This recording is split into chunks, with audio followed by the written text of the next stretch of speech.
హల్లెలూయా. దేవుని నామానికి మహిమ కలుగును గాకండి. ఈ రోజుకి ఒక ప్రత్యేకత ఉంది, ఎవరికైనా తెలుసా? మహిళా దినోత్సవం అంటండి. ఈరోజు ఏంటి? ప్రపంచ మహిళా దినోత్సవం అంట ఈరోజు. అంటే ప్రపంచం అంతట్లో ఉన్న మహిళలందరికీ ఒక ప్రత్యేకమైన రోజు నియమించింది ప్రభుత్వం కదా. ప్రభుత్వం నియమించింది అంటే దేవుడే వాళ్ళకి ఆలోచన ఇచ్చాడేమో అని నేను అనుకుంటున్నాను. దేవుడు వాళ్ళకి ఆలోచన ఇచ్చాడేమో అనుకుంటున్నాను. అయితే ఈరోజు నేను ఆ విషయం నాకు తెలిసినప్పుడు అంటే నాకు విష్ చేశారులేండి. నాకు విష్ చేసి ఇలాగని చెప్పారన్నమాట. అవునా అని నేను ఆ టైంకి ప్రార్థనలో ఉన్నాను. నేను ప్రార్థనలో ఉండి, ప్రభువా అసలు మహిళ సంగతి ఏంటి, మహిళ గురించి ఈరోజు మాతో చెప్పండి ప్రభువా, కొన్ని విషయాలు మాకు చెప్పండి నాయన అని చెప్పేసి ప్రార్థనలో నేను ప్రభువుని అడిగాను అనమాట. అడిగినప్పుడు మరి ప్రభు నాకు ఇచ్చిన కొన్ని విషయాలు మీతో నేను ఈరోజు పంచుకుంటానండి. చిన్న ప్రార్థన చేసుకుని మనం ప్రారంభించుకుందాం. పరిశుద్ధుడైన తండ్రి, మీ వందనాలు స్తోత్రాలు తండ్రి నాయన. సాక్ష్యం చెప్పిన బిడ్డని జ్ఞాపకం చేసుకోండి. తన కుమార్తె విషయంలో కూడా ప్రార్థించాం నాయన. ప్రభువా మరి ఆమెను ముట్టి స్వస్థపరిచారు. మీరు ఇచ్చిన ఆరోగ్యానికై వందనాలు స్తోత్రాలు తండ్రి నాయన. నా తండ్రి మరి నీ సేవలో ఉంటుండగా సహాయం చేయతండి ప్రభువా. మీకే స్తోత్రాలు తండ్రి, వందనాలు ప్రభువా. నా తండ్రి మరి ఈరోజు నాయన ప్రపంచ మహిళా దినోత్సవంగా మీరే నీ బిడ్డలకు ఆలోచన ఇచ్చి మరి ఈ రోజుని ఏర్పాటు చేశారని నేను తలస్తూ ఉన్నాను తండ్రి నాయన. ఈరోజు కొరకు నాయన మహిళల గురించి నాయన మీరు మాట్లాడాలని ప్రభువా నా తండ్రి నాయన ఆశపడుతున్నాం తండ్రి నాయన. మీరు చెప్పండి నాయన, అసలు మహిళలను ఎందుకు నువ్వు నిర్మాణం చేసావో తండ్రి నాయన, పుట్టించడానికి గల కారణం ఏంటో తండ్రి ఈరోజు మాకు తేట తెల్లగా చెప్పండి నాయన. ప్రభువా మేము చేయాల్సిన పనులేంటో మాకు తెలియచెప్పండి నాయన. పరిశుద్ధాత్మ దేవుడా మీరే కార్యము చెయ్యండి నాయన. దయగల తండ్రి, కృపగల నాయన, మీకే స్తోత్రాలు తండ్రి, వందనాలు ప్రభువా. ఆత్మ ప్రభువారు మీకు వందనాలు స్తోత్రాలు చెల్లించుకుంటున్నాం. రాజా రక్షక మీకే స్తుతులు వందనాలు అయ్యా, స్తోత్రాలు తండ్రి. పరిశుద్ధుడు అయిన తండ్రి, ఇహ పరముల్లో దేవా మీకే స్తోత్రాలు తండ్రి, వందనాలు ప్రభు, వందనాలు తండ్రి. ఆత్మ ప్రభువారు మీకు వందనాలు స్తోత్రాలు. ఈ దీనరాలు మరుగుపరిచి మాట్లాడుతండి, సహాయం చేయుతండి ప్రభువా. మీకే స్తోత్రాలు చెల్లించుకుంటూ మాతో మీరేం మాట్లాడాలనుకుంటున్నారో స్పష్టంగా తెలియపరచండి నాయన. ప్రతి చెవి తెరవబడును గాక, ప్రతి హృదయం తెరవబడును గాక, నీ పరిశుద్ధాత్మ కార్యాలు బలముగా జరుగును గాక. పరిశుద్ధాత్మ దేవుడా మీరే కార్యము చేయమని యేసు అతి పరిశుద్ధ నామములో అడిగి వేడుకుంటున్నాం తండ్రి, ఆమేన్. హల్లెలూయా. దేవుని నామానికి మహిమ కలుగును గాకండి. నేను ఒక ప్రశ్న అడుగుతున్నాను, జవాబు తెలిసినోడు చెప్పండి. మొదటగా దేవుడు ఎవరిని సృష్టించుకున్నాడు? మొదటగా ఆత్మల రూపంలో స్త్రీలుగా పురుషులుగా సృష్టించాడని వాక్యం చెప్తుందండి. ఆది కాండంలో మొదటి అధ్యాయంలో 27, 28, 29 చదివితే మీకు అందులో కనబడుతుంది. అయితే ఏది ఏమైనప్పటికైనా నా ప్రశ్న ఏంటంటే, ఆదాము కొరకు అవ్వ నిర్మించబడిందా, హవ్వ కొరకు ఆదాము నిర్మించబడ్డా? కరెక్ట్గా చెప్పావు. అయితే పురుషుడు కొరకు స్త్రీని దేవుడు ఏం చేశాడట? ఆ మాట ఉందా లేదా? మీకు చూపిస్తాను చూడండి. 2వ అధ్యాయము 18వ వచనం చదవండి. మరియు దేవుడైన యెహోవా నరుడు ఒంటరిగా ఉండటం మంచిది కాదు, వారికి సాటి అయిన సహాయమును వాని కొరకు చేయుదుననుకొనెను. చాలండి. ఇప్పుడు ఎవరి కొరకు ఎవరిని చేసుకున్నాడు దేవుడు? ఆదాము కొరకు చేశాడు, అంతేనా కదా? నరుడు ఒంటరిగా నుండుట మంచిది కాదు. ఏరమ్మ వాళ్ళేరి వస్తున్నారా? నరుడు ఒంటరిగా నుండుట మంచిది కాదు అని ఏం చేశాడట దేవుడు? సహాయాన్ని చేశాడు అని వాక్యం సెలవిస్తుంది. అయితే ఇప్పుడు ఈ స్త్రీ ఆయనకి ఎలా ఉండాలట? సాటి అయిన సహకారిగా ఉండాలటండి. ఇవి సహజంగా ఎప్పుడు చెప్తారు అంటే వివాహాల టైంలో చెప్తూ ఉంటారు ఇలాంటి విషయాలన్నీ కూడా. భార్య ఎలా ఉండాలంట? భర్తకే సహకారిగా ఉండాలంట. సలహాలు ఇచ్చే విషయంలో మంత్రిలాగా ఉండాలంట. అలాగా మరి దాసీలాగా ఉండాలంట. కొంతమంది అంటారని నీకేమైనా దాసీదాన్నా అని అడుగుతారండి. ఈ మాట కొంతమంది నోట్లోంచి వస్తూ ఉంటుంది. విన్నారా ఎవరన్నానే? విన్నవాళ్ళు చేయి చూపించండి. దేవుని స్తోత్రం. అందరూ విన్నారేంటి? నేను దాసీదాన్నా అంటూ ఉంటారు ఎక్కువగా. అది నోట్లో నుంచి వస్తే పర్వాలేదు కానీ హృదయంలోంచి రాకూడదు ఆ మాట. ఆ మాట వచ్చినప్పుడు తప్పకుండా ఆ మనిషిని వంచేస్తాడు. ఎక్కడో చోట తీసుకెళ్ళి ఎక్కడ వంచాలో అక్కడ ఉంచుతాడు అన్నమాట. తీసుకెళ్ళి వాళ్ళు ఎక్కడ పడితే అక్కడ వంగరటండి. అందుకని ఎక్కడ వంగాలో అక్కడ ఉంచుతాడండి. తీసుకెళ్ళి అక్కడ తీసుకెళ్ళి ఉంచుతాడటండి. అయితేని ఆ మాట రాకూడదు మనకు. భర్తకి భార్య ఎప్పుడు కూడా దాసి కాదండి, దాసిలాగా చెయ్యాలి అని చెప్తారన్నమాట. ఒక దాసి ఎలా చేస్తుందో పని భర్తకే భార్య రీతిగా చెయ్యాలని ప్రమాణాల్లో చెప్తారన్నమాట. కొన్ని పాయింట్స్ చెప్తారండి ఆ రోజు. భర్తకి భార్య ఎప్పుడు కూడా దాసి అవ్వదు. ఆయనకి ప్రతి విషయంలో కూడా ఎలా ఉండాలట? సహకారిగా ఉండాలటండి. సలహాలు ఇచ్చే విషయంలో కావచ్చు. సలహాలు ఇవ్వడము అంటే మంచి సలహాలు ఇవ్వాలండి, చెడు సలహాలు ఇవ్వకూడదు. మళ్ళీ ఇలాగా చూసుకుంటూ పోతే ఏది ఏమైనప్పటికైనా మహిళకు ఒక ప్రత్యేకతనిచ్చాడు దేవుడు. ఏమిచ్చాడు? ఒక ప్రత్యేకతనిచ్చాడండి. ఆదాముని చేసినప్పుడు మట్టిని తీసుకుని నిర్మాణం చేశాడని ఉంటుందండి. ఆదాముకి గాఢ నిద్ర కలుగు చేసి అతని పక్కటెముకల్లో ఒక ఎముకను తీసి హవ్వని నిర్మించాడని రాయబడింది. మొదటి ఆపరేషన్ ఏదైనా తోటలో చేశాడు దేవుడు అంటారు. అందుకేనమాట ఆపరేషన్లు ఇప్పుడు వచ్చినాయి అనుకుంటారు. ఇప్పుడు రాలేదు, అప్పుడే వచ్చిందంట. అది ఏంటది క్లోరో ఏంటో అంటారు, మత్తు మంది ఇస్తారు కదమ్మా, క్లోరోఫామా. అది అప్పుడే ఉందంట. ఎవరికి ఇచ్చాడు దేవుడు మత్తు?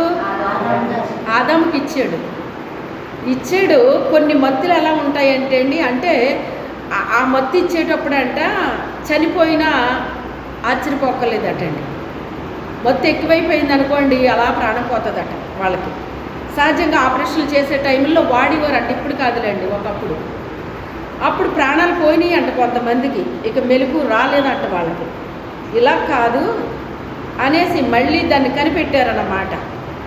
వైద్యములు ఏది కనిపెట్టినా కూడా దేవుడు వాళ్ళకి ఇచ్చిన జ్ఞానము చెప్పనే కనిపెడతారండి. వాళ్ళ ప్రభువుని తెలుసుకోనివ్వండి, తెలుసుకోకపోనివ్వండి, కానీ దేవుడు జ్ఞానం ఇస్తేనే అన్నీ కూడా వాళ్ళు చేయగలుగుతారండి. క్రైస్తవులు అనుకునే వారికంటే ఇంకా ఎక్కువ జ్ఞానంతో చేయగలరు అన్యులు. దేవుడు వాళ్ళకి ఆ జ్ఞానాన్ని ఇచ్చాడు కనుక చేస్తారండి వాళ్ళు. క్రైస్తవులు అంటారు కానీ వీళ్ళు కూడా చేయలేరు అలాంటి పనులు.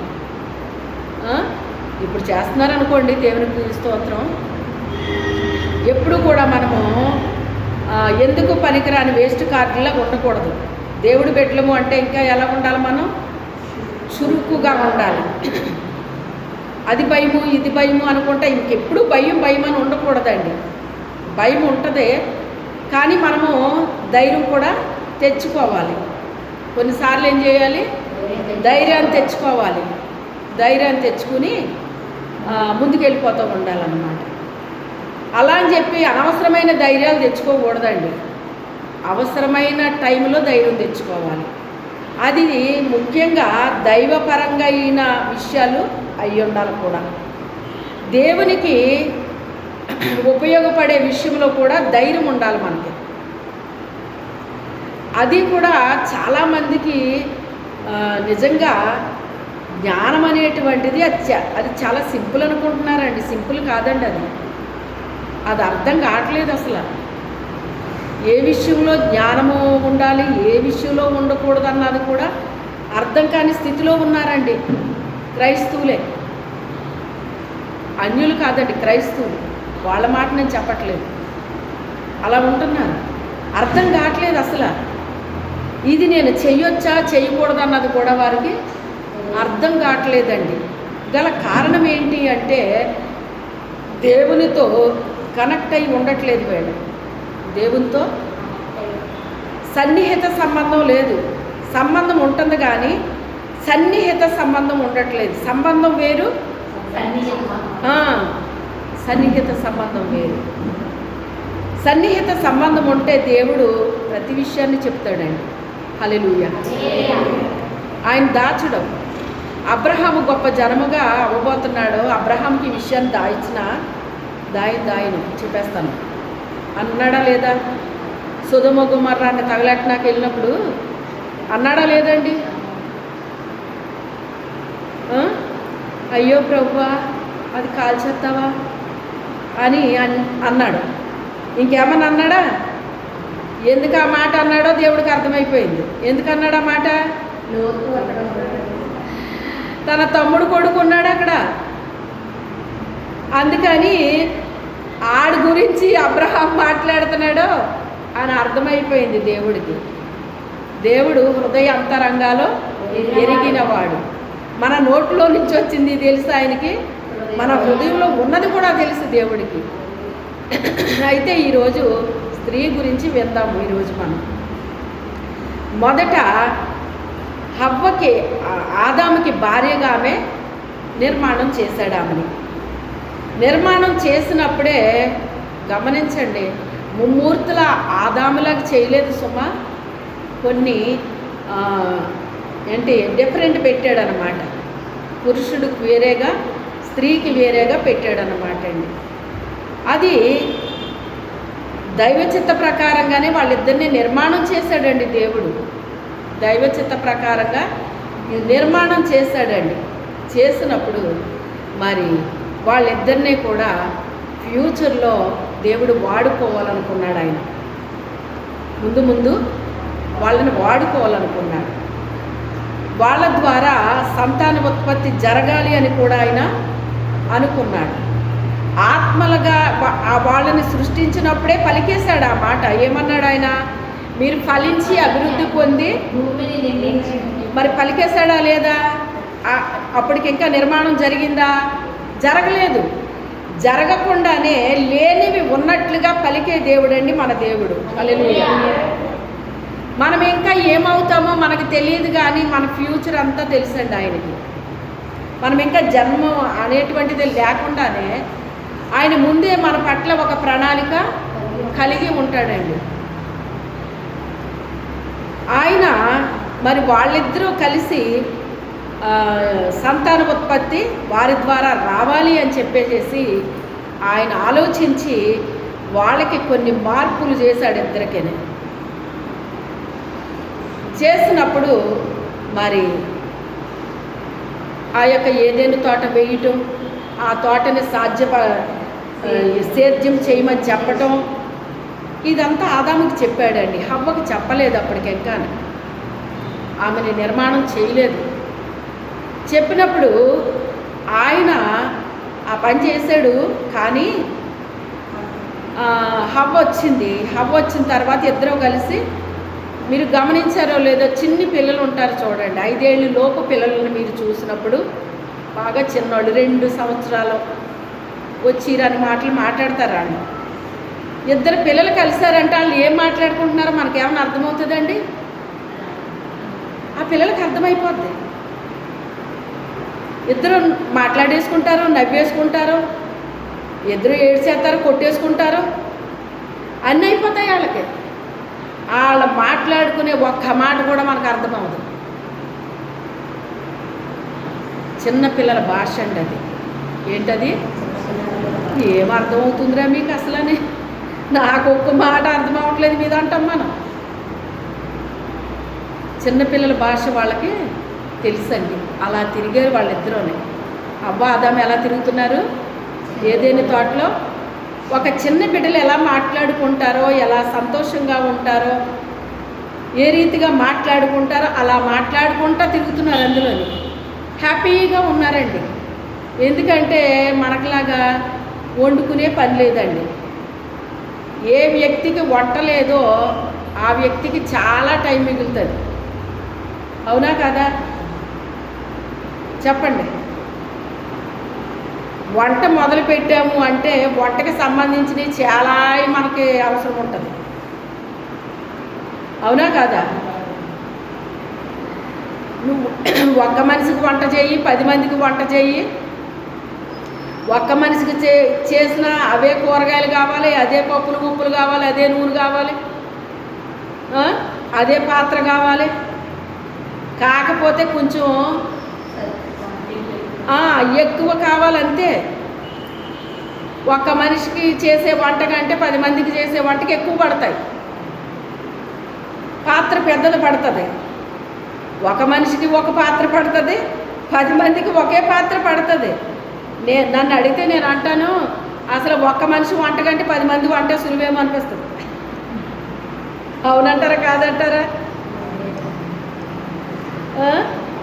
అలా ఉంటుంది అన్నమాట అండి. వంట లేదు వీళ్ళకి. ఏం చెప్పాడు ఆయన? ఆ చెట్టునున్న పళ్ళు కోసుకుని తినండి అన్నాడు ఆయన. జీవవృక్ష ఫలాలను పెట్టారు ఇందులో మీకోసం, అవి కోసుకుని తినేయండి, మీరు బ్రతికేస్తారు అన్నాడు. ఎప్పుడైనా వాళ్ళకి ఒక జలుబు వచ్చినట్టుగానో, దగ్గు వచ్చినట్టుగానో, జ్వరం వచ్చినట్టుగానో ఏమన్నా ఉందండి వాక్యంలో? హెల్తీ ఫుడ్ అని తింటున్నాం మనం. ఏమొస్తున్నాయి మనకి? ఫుడ్ పాయిజన్ అయిపోతుంది అనేసి హాస్పిటల్లో జాయిన్ అయిపోతున్నారు.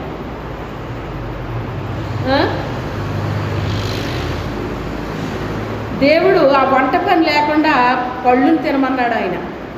ఏమన్నాడు ఆయన? పళ్ళుని తినమన్నాడు, జీవవృక్ష ఫలాలు తినమన్నాడు. ఇంకే పని లేదు. వంట అంటూ ఉందంటే దాని వెనకాల చాలా వచ్చేస్తాయండి. తోముకోవటం ఉంటుంది, తోమడం, కడగడం, దానికి కావాల్సిన వాటరు. వాళ్ళకి ఏమైనా ఒక బిందు ఉందా అండి మంచినీళ్ళు పట్టుకోవడానికి? చెప్పండి, ఉన్నాయా? ఏమీ లేవు. మరి నన్ను అడిగితే వాళ్ళకి బట్టలు కూడా ఉతుక్కునే పని లేదేమో అనుకుంటున్నాను నేనైతే అప్పటికి. మరి ఇంకా నేతలు మొదలెట్టలేదు కదా అప్పటికి. బట్టలు తయారు చేసుకోవడాలు అలాంటివి ఏమి లేవు అప్పటికి. అంత సులువు ఇచ్చాడు దేవుడు వాళ్ళకి. సులువు ఇచ్చినప్పుడు వాళ్ళు ఆ రీతిగా తిరిగారు. చిన్ని బిడ్డల్లాగా వాళ్ళు మాట్లాడుకుంటూ ఏటేటో మాట్లాడేసుకుంటున్నారు, ఏంటేంటో చేసేసుకుంటున్నారు. తర్వాత ప్రభు వస్తున్నారు, ఉదయం వస్తున్నారు, సాయంత్రం వస్తున్నారు, ఆయనతో కూర్చుని మాట్లాడుతున్నారు. ఆ వచ్చిరాని ఏయో మాట్లాడుతుంటే ఆయన వినేస్తున్నాడు, ఆయన సంతోషపడిపోతున్నాడు.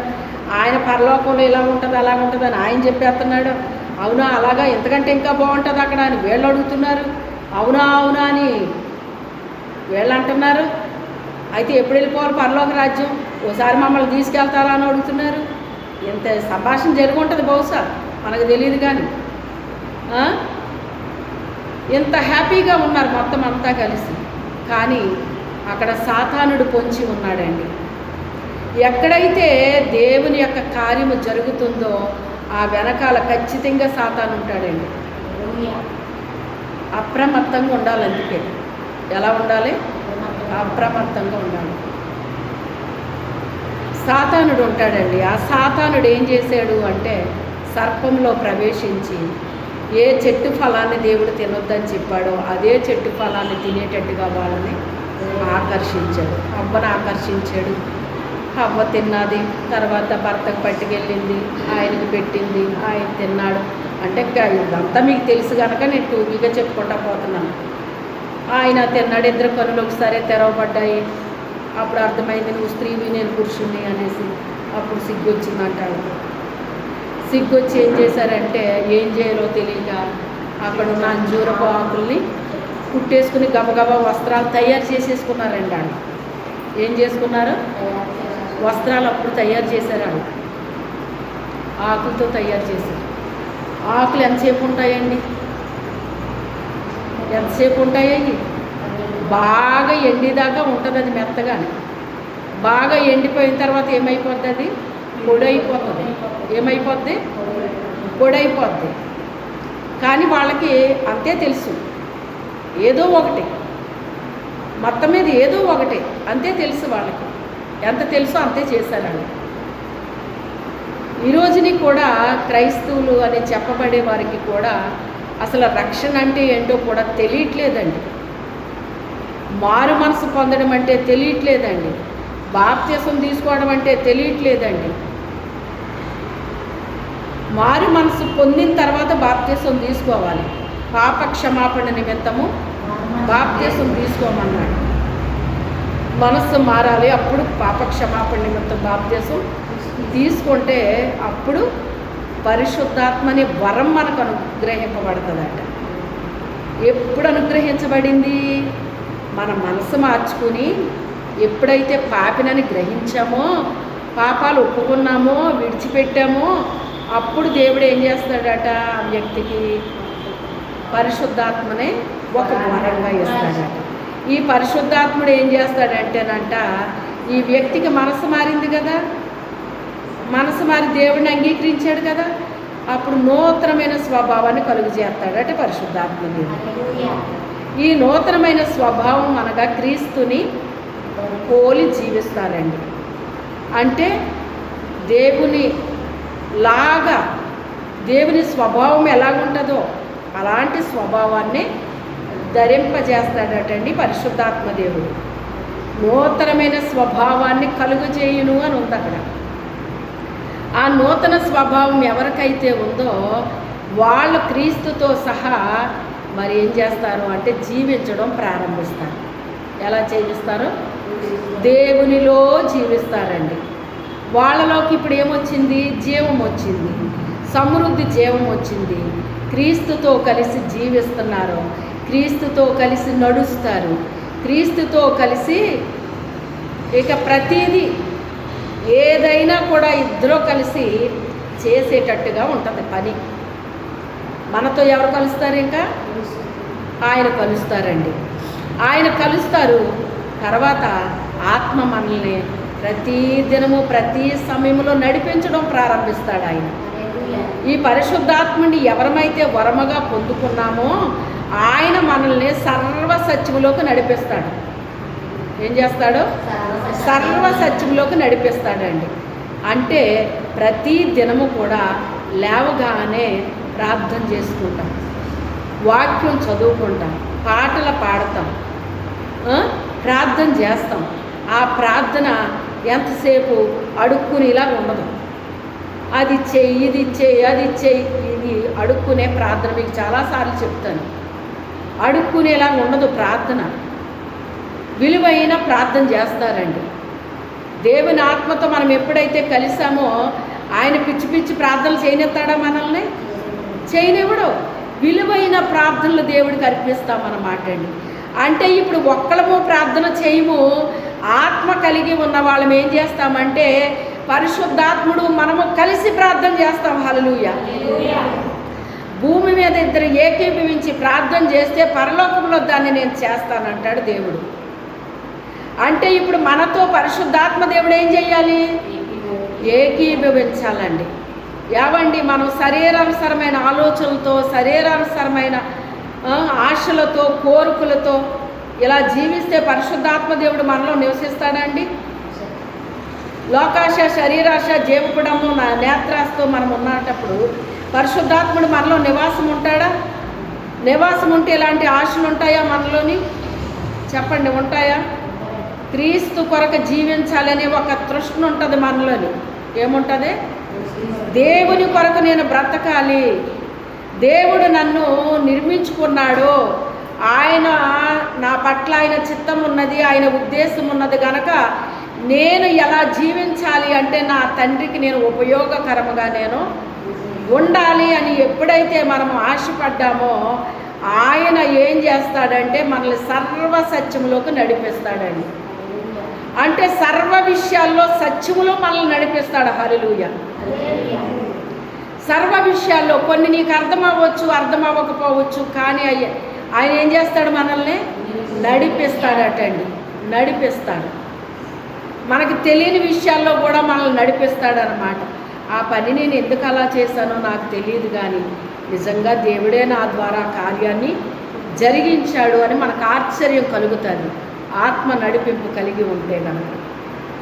అయితే ఇక్కడ సాతానుడు వీళ్ళిద్దరూ దేవునితో కలిసి ప్రతి దినము కలుసుకోవడం అనేటువంటిది నచ్చలేదాడు. నచ్చకాడు ఏం చేశాడు అంటే ఆ ఫలాన్ని తినేటట్టు చేశాడు. ఫలం తిన్న తర్వాత ఇంకా అయిపోయింది, ఆడి పని అయిపోయింది. ఇంకా ఫలం తినిపించేంతవరకు ఆడి పని, తినిపించాక ఇంక చేసింది ఇంకేం అక్కర్లేదు, ఇంకా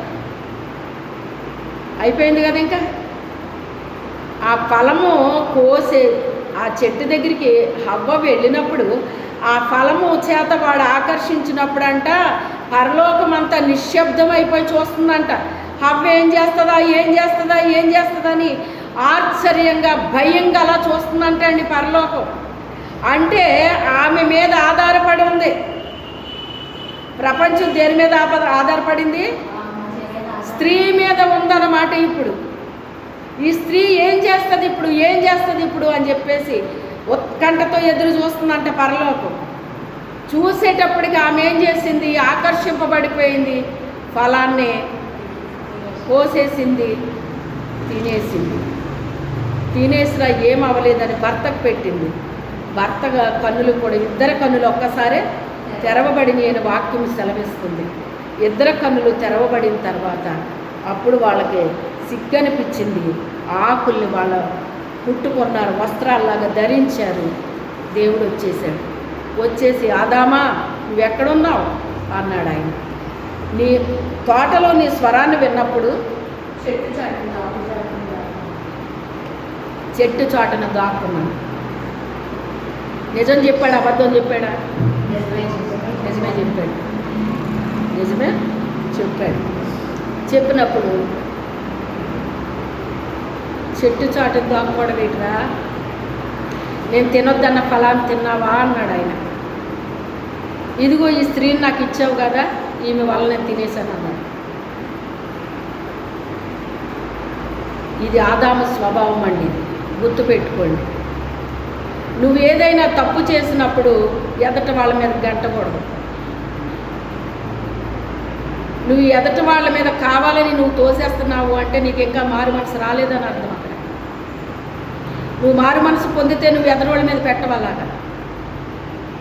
మారు మనసు పొందుకున్న వ్యక్తి అయ్యో తప్పు అయిపోయిందండి, నేనే అలా చేశాను, నాది తప్పు అని ఒప్పుకుంటారు.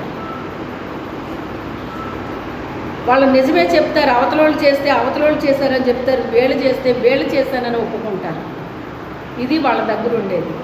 కానీ ఆదాము స్వభావం ఉన్నవాళ్ళట తప్పు ఎంత మాత్రం వాళ్ళు ఒప్పుకోరంట. వాళ్ళదే వీళ్ళదే అని ఎంతసేపు వాళ్ళ మీద వీళ్ళ మీదే పెడతారట. అంటే వాళ్ళలో ఏం పనిచేస్తుంది? ఆదాము స్వభావం పనిచేస్తుంది. అంటే నీది తప్పని నీకు తెలియకుండా నీ మనోనేత్రాన్ని సాతానుడు ఏం చేశాడు? గుడ్డితనం కలుగు చేశాడు. అందుకే నువ్వు చేసిన తప్పు నీకు అర్థం కాకుండా వాడు ఏం చేశాడంటే నీ ఆత్మీయ నేత్రాన్ని గుడ్డితనం కలుగు చేసేసాడు. అవిశ్వాసుల యొక్క మనోనేత్రానికి వాడు ఏం చేస్తాడట? విశ్వాసుల నేత్రానికి కలుగు చేశాడని ఉంది అక్కడ. అవిశ్వాసుల యొక్క నేత్రాలకి గుడ్డితనం కలుగు చేశాడని ఉంటుందండి. నేను చాలామంది దేవుని బిడ్డలని చెప్పుకునే వాళ్ళు చాలామంది తెలుసు నాకు. వాళ్ళు చాలా భక్తిగా ఉంటారండి, చాలా ప్రార్థన చేస్తారండి, దేవుడు నాతో మాట్లాడేస్తున్నాడు అంటారండి. కానీ చాలా రాజకీయంగా ప్రవర్తిస్తూ ఉంటారు. మరి దేవుని ఆత్మ ఎలా పనిచేస్తుంది వాళ్ళని? దేవుని ఆత్మ ఎక్కడైనా రాజకీయంగా ఉంటుందండి? ఇదేంటి దేవుని ఆత్మ ఇలా ఉండదు కదా అని అనిపిస్తుంది నాకు, నా మనసులో. ఎందుకు అంటే నాకు బాల్యము నుంచి నేను దేవుణ్ణి ఎరిగిన దాన్ని. లోకాశలకి గురైపోయిన వ్యక్తిని కాదు. అటువైపు వెళ్ళలేదు, అసలు వెళ్ళనివ్వలేదు దేవుడు. ఆయన కాపుదల బాల్యం నుంచి పెట్టాడు నాకు. అందుకే అటువైపు అసలు అవి ఇష్టముండవు కూడా నాకు అలాంటి పనులు. దేవునితో ఉండడం, దేవుణ్ణి ప్రార్థించడం, లేకపోతే దేవుని గురించి వినడం, మాట్లాడడం, చెప్పడం, దేవుని మాటలు ధ్యానించుకోవటం, నెమరు వేసుకోవటం, దేవుణ్ణి స్తుతించడం, ఆరాధించడం, గణపరచడం, ఇవే నాకు తెలుసు. కానీ వేరే విషయాలు తెలియవండి. అటువైపుకి అసలు వెళ్ళలేదు. నాకు చాలా చిరాకు అలాంటి మాటలంటే. ఏంటి ఇలాగా మాట్లాడుతున్నారు, కానీ ఇలా ఉన్నారేంటి, ఇదేం ప్రవర్తన, ఇదేమి ఇలా, ఇది సాతాను యొక్క తెలివి. ఇది దేవుడిచ్చిన తెలివి ఎలాగుండదు, దేవుడిచ్చిన జ్ఞానం ఎలా ఉండదు అని చెప్పేసి అర్థమైపోద్ది అన్నమాట. మీరు అనుకుంటున్నారో మందిరానికి వచ్చిన వాళ్ళందరూ కూడా దేవుని ఆత్మచేత నడిపించబడిపోతారు అనుకుంటున్నారు మీరు. దేవుని ఆత్మ మనలో పనిచేయాలి అంటే హృదయ శుద్ధి కావాలి. దేవుడికి ఏం కావాలి? హృదయ శుద్ధి గలవారు ధన్యులు, వారు దేవుణ్ణి చూచెదరు అని ఉంటుంది వాక్యంలో. మన హృదయంలో శుద్ధి ఉండాలండి. ఆ శుద్ధి ఉంటేనే దేవుని ఆత్మ మనలో నివాసం చేస్తాడు. దేవుడు ఎప్పుడైతే మనలో నివాసం ఉన్నాడో మనతో మాట్లాడడం ప్రారంభిస్తాడు. మనకన్నీ చెప్తూ ఉంటాడు ఆయన. మనం ఎలా జీవించాలో, ఎలా ప్రవర్తించాలో, ఎలా మాట్లాడాలో, ఎలా మాట్లాడకూడదో అన్నీ కూడా మనకన్నీ తెలియపరుస్తూ ఉంటాడు ఆయన. మనల్ని మనం ఎలా తగ్గించుకోవాలో ఇవన్నీ మనకి నేర్పిస్తాడు ఆయన. దీనులకు ఆయన చెయ్యి పట్టుకుని ఏం చేస్తానన్నాడు? నడిపిస్తానన్నాడు, నేర్పిస్తానన్నాడండి ఆయన. దేవుని దగ్గర నేర్చుకుంటే అలా ఉండరండి. దేవుని దగ్గర నేర్చుకోవాలి మనం. దేవుని ఆత్మ మనకు నేర్పిస్తాడు ఆయన. మనకి ఎలా ఉంటే నేర్పిస్తాడట? దీనులకు నేర్పిస్తాడటండి. ఎవడైతే దీనుడై నలిగిన హృదయం కలవాడై నా మాట విని వణుకుచుండునో వాణినే దృష్టిస్తున్నాను అంటాడో, వినయము కలవారి యొద్ద నేను నివాసము చేస్తాను అని చెప్తున్నాడు. ఆయన మనలో నివసించాలి అంటే మనలో ఆయనకి ఏం కనబడాలి? దీనత్వము కనబడాలండి. దీన మనసు అనేటువంటిది వస్త్రముగా ధరించాలన్నమాట. వస్త్రంగా ధరించాలి. అలాగ నాకు అనిపించినప్పుడు చివరికి వాళ్ళది ఎప్పటికైనా తేలిపోద్ది అనమాట. ఎప్పటికైనా అది ఏం స్పిరిటో తెలిసిపోద్ది అనమాట అండి మిగిలిన వారికి. నాకు ఎలాగ తెలియపరుస్తాడు అనుకోండి దేవుడు, వేరే వాళ్ళకి కూడా వాళ్ళలో పనిచేస్తున్నది తెలిసిపోద్ది అనమాట. అందరికీ తెలియదు సుమా, ఆత్మ కలిగిన వాళ్ళకే తెలుస్తుంది, అందరికీ తెలియదు. మళ్ళీ నాకు ఆత్మ చేత నడిపించబడుతున్న వాళ్ళకే తెలుస్తుంది, అందరికీ తెలియదు అది. అయితే అది దేవుడు మాకు ఇచ్చిన జ్ఞానము అంటారు. అది దేవుడిచ్చిన జ్ఞానం అలాగ ఉండదండి. దేవుడిచ్చిన జ్ఞానం పైనుంచి వస్తుంది. అది పొందుకున్న వాళ్ళు సులభంగా లోబడతారు అని ఉంటుందండి. పరలోక జ్ఞానం ఏం చేస్తుందట? సులభంగా లోబడుతుందటండి. తన తప్పులు కప్పుకొనక వెప్పుకుని విడిచిపెట్టివాడు దేవుని యొక్క కనికరాన్ని పొందుతాడు అని వాక్యం సెలవిస్తుందండి. ఆ తర్వాత ప్రాసెస్ అంతా మీకు తెలుసు. మరి వాళ్ళని బయటికి వెళ్ళిపోమన్నాడు దేవుడు.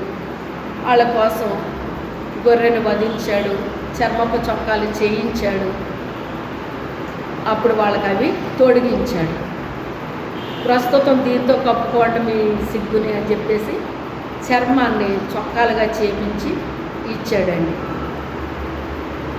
ఆ తర్వాత మనిషి జ్ఞానం పొందే కొలది వస్త్రాలను తయారు చేయడం నేర్చుకున్నాడు. వస్త్రాలు తయారు చేయడం నేర్చుకున్నాడండి. ఏది ఏమైనప్పటికైనా అలాగా సంతాన వృద్ధి చెందారు. చెందిన తర్వాత మరి మీకు అందరికీ తెలుసు, దేవుడు ఆజ్ఞలు ఇచ్చాడండి. 10 ఆజ్ఞలు ఇచ్చి ఈ ప్రజలు కట్టు లేకుండా తిరుగుతున్నారు, వీళ్ళకి కొన్ని కట్టుబాట్లు చెప్తే మంచిది, ఇలా ప్రవర్తిస్తారు వీళ్ళు అని చెప్పేసి దేవుడు కొన్ని ఏర్పాటు చేశాడండి. ఏర్పాటు చేసినప్పుడు అవి వాళ్ళు ఏం చేస్తున్నారంటే పాటిస్తున్నారు, ఆచరిస్తున్నారండి. ఏం చేస్తున్నారు? ఆచరిస్తున్నారన్నమాట. ఆచరించినప్పుడు అలాగా దినాలు జరుగుతూ ఉన్నాయి, ప్రజలు పెరుగుతూ ఉన్నారు. అందులో నుంచి ఒక బాలికని దేవుడు ఎన్నుకొని ఏర్పాటు చేసుకుని ఆయన ఆ రోజుల్లో యుద్ధాలు జరిగాయి అన్నమాట అండి. యుద్ధాలు జరిగినప్పుడు రాజ్యం మీదకి రాజ్యం వెళ్ళినప్పుడు ఎవరు గెలిస్తే ఆ ఓడిపోయిన వాళ్ళ దగ్గర నుంచి కొంతమంది జనాంగాన్ని తీసి తెచ్చేసుకునేవారు. వాళ్ళకి కావాల్సిన వాళ్ళందరినీ తీసి తెచ్చేసుకుని వాళ్ళని ఉపయోగించుకునేవారు అన్నమాట. ఆ రీతిగా ఏం చేశారు అంటే కొంతమందిని తీసుకొచ్చేసి బబులోను దేశంలోకి తీసుకొచ్చి వాళ్ళని వాడుకుంటున్నారండి. ఆ వాడుకునే వాళ్ళలో ఒక చిన్న బాలిక వచ్చేసింది. ఆ చిన్న బాలిక ఈ ఇశ్రాయేలీలు ఏం చేస్తారు అంటే ఈ యొక్క గ్రంథాన్ని చిన్న వయసులోనే నేర్పించేస్తారు. వాళ్ళకి ఏం చేస్తారు? చిన్న వయసులోనే నేర్పించేస్తారండి. వాళ్ళకి కంఠస్థం వచ్చేయాలన్నమాట. 10 ఆజ్ఞలు ఏమొచ్చేయాలి? కంఠస్థం వచ్చేయాలి. వచ్చేయటమే కాదు, ఆ 10 ఆజ్ఞలు వాళ్ళు నెరవేర్చాలండి. ఏం చేయాలి? నెరవేర్చాలన్నమాట. ఆ రీతిగా వాళ్ళని పిల్లల్ని పెంచుతారన్నమాట అండి. ఈ రోజుని దేవుని బిడ్డలు అని చెప్పుకుంటున్న వారు తమ బిడ్డలకి ఏమి నేర్పిస్తున్నారండి? ఈ రోజుల్లో మీరు మీ బిడ్డలకి ఏమి నేర్పిస్తున్నారు? ఆలోచించుకోండి. ఆ రోజుల్లో అలా చేసేవారు. చేసినప్పుడు ఆ బాలిక అవన్నీ కూడా అంటే తన హృదయంలో భద్రం చేసుకుందన్నమాట అండి. ఏం చేసుకుంది? తన హృదయంలో భద్రం చేసుకుందంట. అవన్నీ కూడా తన హృదయంలో ఎప్పుడైతే భద్రం చేసుకుందో వాటిని తలపోసుకుంటుందండి. మీకు ఏ ఆలోచనలు వస్తాయో చెప్పనా నేను? మీ హృదయంలో ఏదైతే నిండిపోయిందో అదే ఆలోచనతో మీరు ఉండిపోతూ ఉంటారు. ఆ లోపల ఉన్నాయే మీకు ఆలోచన రూపంలో వచ్చేస్తూ ఉంటాయి అన్నమాట అండి. కొన్ని సాతానుడు ఏం చేస్తాడంటే మనం జాగ్రత్తగా లేకపోతే అనవసరమైన కొన్ని తెచ్చిపెట్టేస్తూ ఉంటాడు మన బుర్రలోని. కొన్ని అనవసరమైన చెత్త తెచ్చి మన బుర్రలో పెడతాడు. ఆ చెత్తతో మనము సఫర్ అయిపోతారన్నమాట అండి. ఏమైపోతారు? సఫర్ అయిపోతారన్నమాట. అది మనిషి ఆలోచించరు కానీ ఆ ఆలోచన సాతానుగాడు తెచ్చి ఏం చేస్తాడు? మన బుర్రలో బలవంతంగా పెట్టేస్తాడు అనమాట అండి. పెట్టేసినప్పుడు ఆ చెత్త ఇప్పుడు ఆల్రెడీ చెత్తతో ఉన్న వాళ్ళకి చెత్త అంటే ఏమీ బాధ అనిపించదండి. కానీ పరిశుద్ధంగా మరి చక్కగా జీవించాలనుకున్న వాళ్ళకి చెత్త పట్టుకొచ్చి బుర్రలో పెడితే వాళ్ళకి చిరాకు వచ్చేద్ది అనమాట. ఏమొస్తుంది? మనం నీట్గా తుడుచుకున్నాం అనుకోండి, మన ఇంట్లోకి ఎవరన్నా చెత్త పట్టుకొచ్చి వేసారు అనుకోండి, ఎలా ఉంటుంది మనకి? చెప్పండి, ఎలా ఉంటుంది? అలాగే చక్కగా జీవించే వాళ్ళ బుర్రలోకి సాతానుగాడు ఏం చేస్తాడంటే అదును చూసుకొని చెత్త తెచ్చి వాళ్ళ బుర్రలో పెడతా ఉంటాడు అనమాట. ఆ బుర్రలో పెట్టినప్పుడు ఆ చెత్తతో సతమతమైపోతారండి. వాళ్ళు ఉక్కిరి బిక్కిరి అయిపోయినట్టు అయిపోతారన్నమాట. అప్పుడు పరిశుద్ధాత్మ దేవుడు ఏం చేస్తాడంటే ఇది నువ్వు అనుభవించాల్సిన చెత్త కాదు ఇది అని చెప్పి ఆయన ఆలోచిస్తాడనమాట. ఇచ్చినప్పుడు వీళ్ళు ప్రార్థన చేస్తారు, ప్రభువా ఈ చెత్త విషయాలన్నీ నాకెందుకు వస్తున్నాయి ప్రభువా? ఇది నా బుర్రలో అసలు నాకు లేనిది, ఇది దీని గురించి నేను ఆలోచించను, ఈ నాకు ఆలోచన లేని దాన్ని తెచ్చి నా బుర్రలో పెట్టాడేంటిడు ప్రభువా, ఇది తొలగించిన ఆయన అని ప్రార్థన చేసుకుంటారు. చేసుకున్నప్పుడు పరిశుద్ధాత్మ దేవుడు ఏం చేస్తాడంటే ఆ చెత్తనంతా ఆయన తొలగించేస్తాడనమాట. అప్పుడు వాళ్ళకి ఫ్రీ అయిపోతారండి. సాతానుడు ఎప్పుడు ఊరుకోడు. మనం ఖాళీగా హ్యాపీగా ఉందామంటే వాడు మనల్ని ఉండనివ్వడండి. దేవునితో కలిసి ఆనందిద్దాం సంతోషిద్దాం అంటే ఉండనివ్వడాలని అనవసరమైన చెత్త తెచ్చి మన బుర్రలో పెట్టడానికి ప్రయత్నం చేస్తూ ఉంటాడండి. చింత అనేటువంటిది రాకుండా మాంద కానీ ఆ చింతన తెచ్చి కూడా మనకి ఏం చేస్తాడు అంటాడు, పెడతాడంటాడు. నీకు అసలు ఇలా ఉన్నావేంటి, అలా ఉన్నావేంటి, అది ఇది అని చెప్పేసి మన బుర్రలో పెడతాడటండి.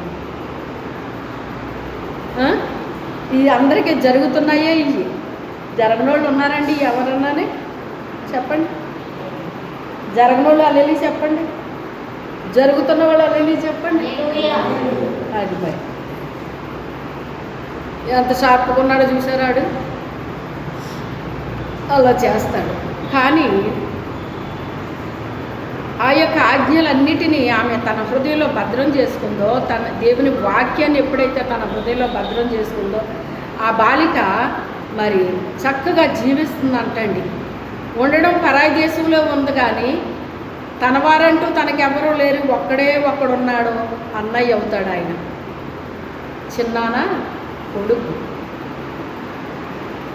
చిన్నాన కొడుకు వాళ్ళిద్దరే ఉన్నారు. అయితే ఆయన హయాంలో ఈ అమ్మాయి పెరుగుతుంది. ఆయన ఏం చెప్తే అది వినాలి, ఆయన ఏం పెడితే అది తినాలి, ఆయన ఏ వస్త్రాలు ఇస్తాయి కట్టుకోవాలి. స్వతహాగా జీవించడానికి ఆమెకి లేదండి. కానీ ఎప్పుడైతే తన హృదయంలో ఈ యొక్క దేవుని మాటలు పెట్టుకుందో ఆ ఆనందంతో ఉందండి ఆ అమ్మాయి. ఏ ఆనందంతో ఉంది? దేవుని యొక్క ఆనందము, సంతోషం ఆమె హృదయంలో నుంచి పొంగి పొర్లుతూ ఉందండి. ఎవరి హృదయంలో అయితే దేవుని వాక్యం ఉందో, దేవుని మాటలు ఉన్నాయో, వాళ్ళ హృదయంలో ఒక రకమైన ఆనందము, సంతోషము, అది ఎవరో తీసివేయలేని ఒక ఆనందాన్ని, సంతోషాన్ని వాళ్ళు నిరంతరం అనుభవిస్తూ ఉంటారండి. హల్లెలూయా. ఆ ఆనందం, సంతోషంతో ఉందా అమ్మాయి. ఉన్నటప్పుడు ఆ యొక్క మరి ఈ రోజుల్లో ఇంకొక చింత మనుషులకి ఏం పెట్టాడంటే సాతానుడు, నీ పిల్లలకి పెళ్ళిళ్ళు ఎలా చేస్తావు,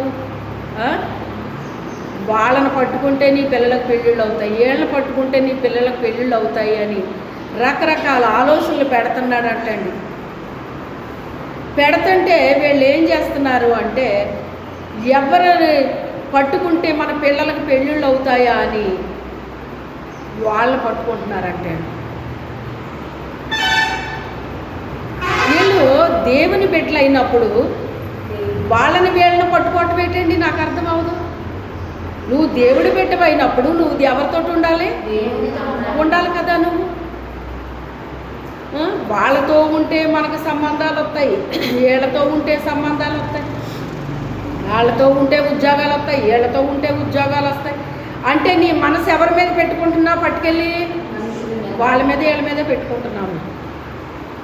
దేవుడి మీద పెట్టుకోవట్లేదు. ఎవరి మనసు ఆయన మీద ఆనుకున్నో వారిని పూర్ణ శాంతి గలవానిగా.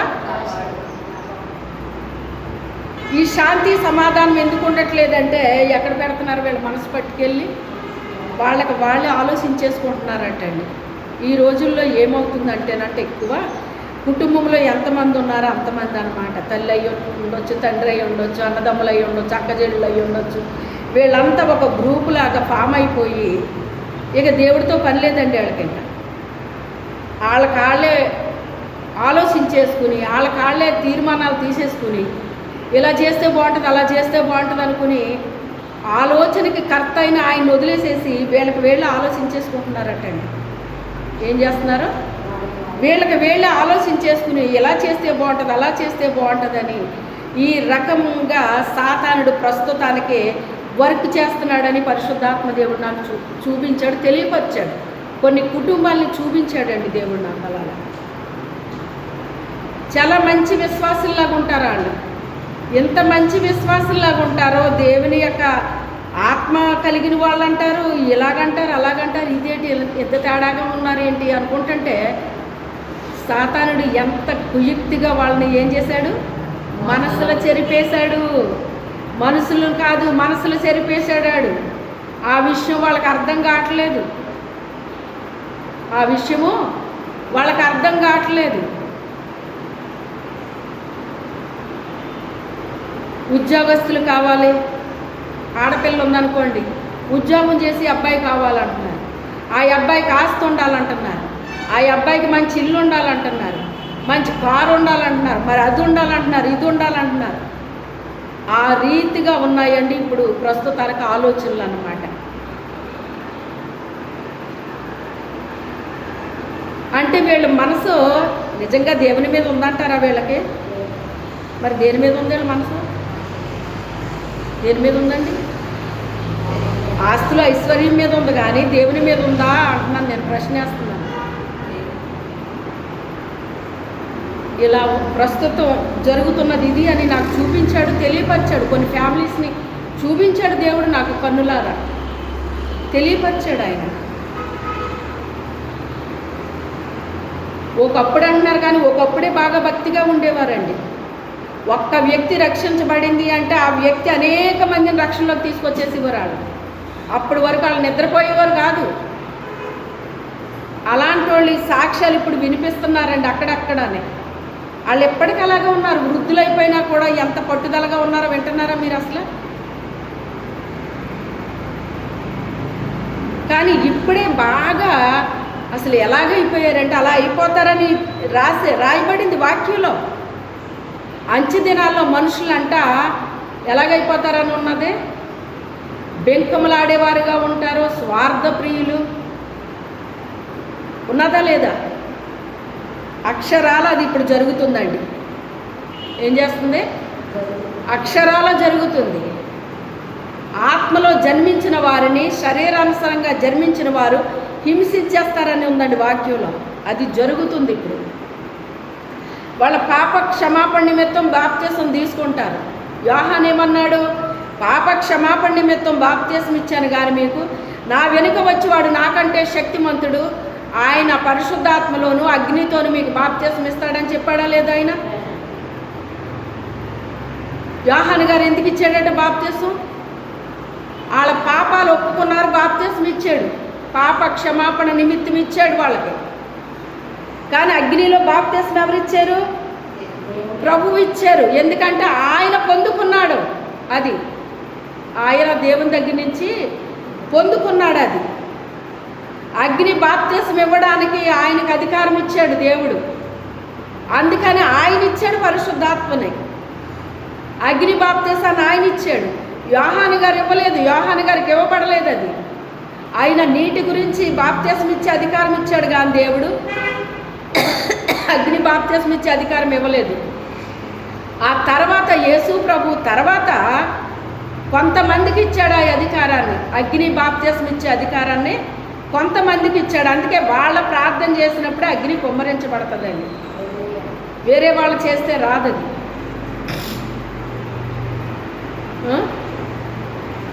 ఆ రీతిగా ప్రస్తుతం ఇలా నడుస్తుంది అని ప్రభు చూపించారండి.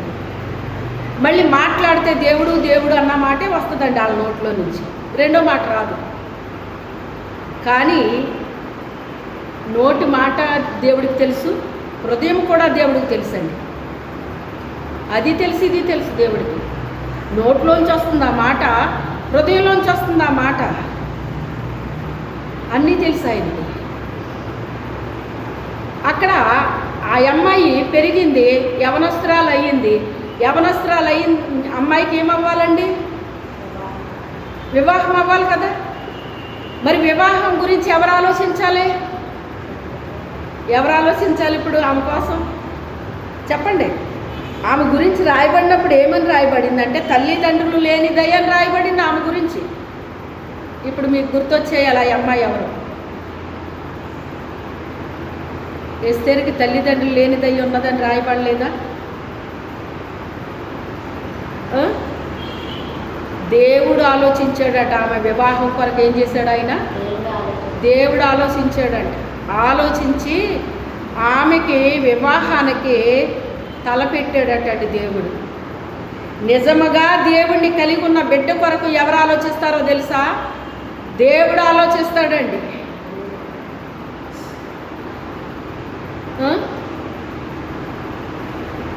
అక్రమ సంబంధాలు ఇలాంటివి కాదు పెట్టుకోవలసింది.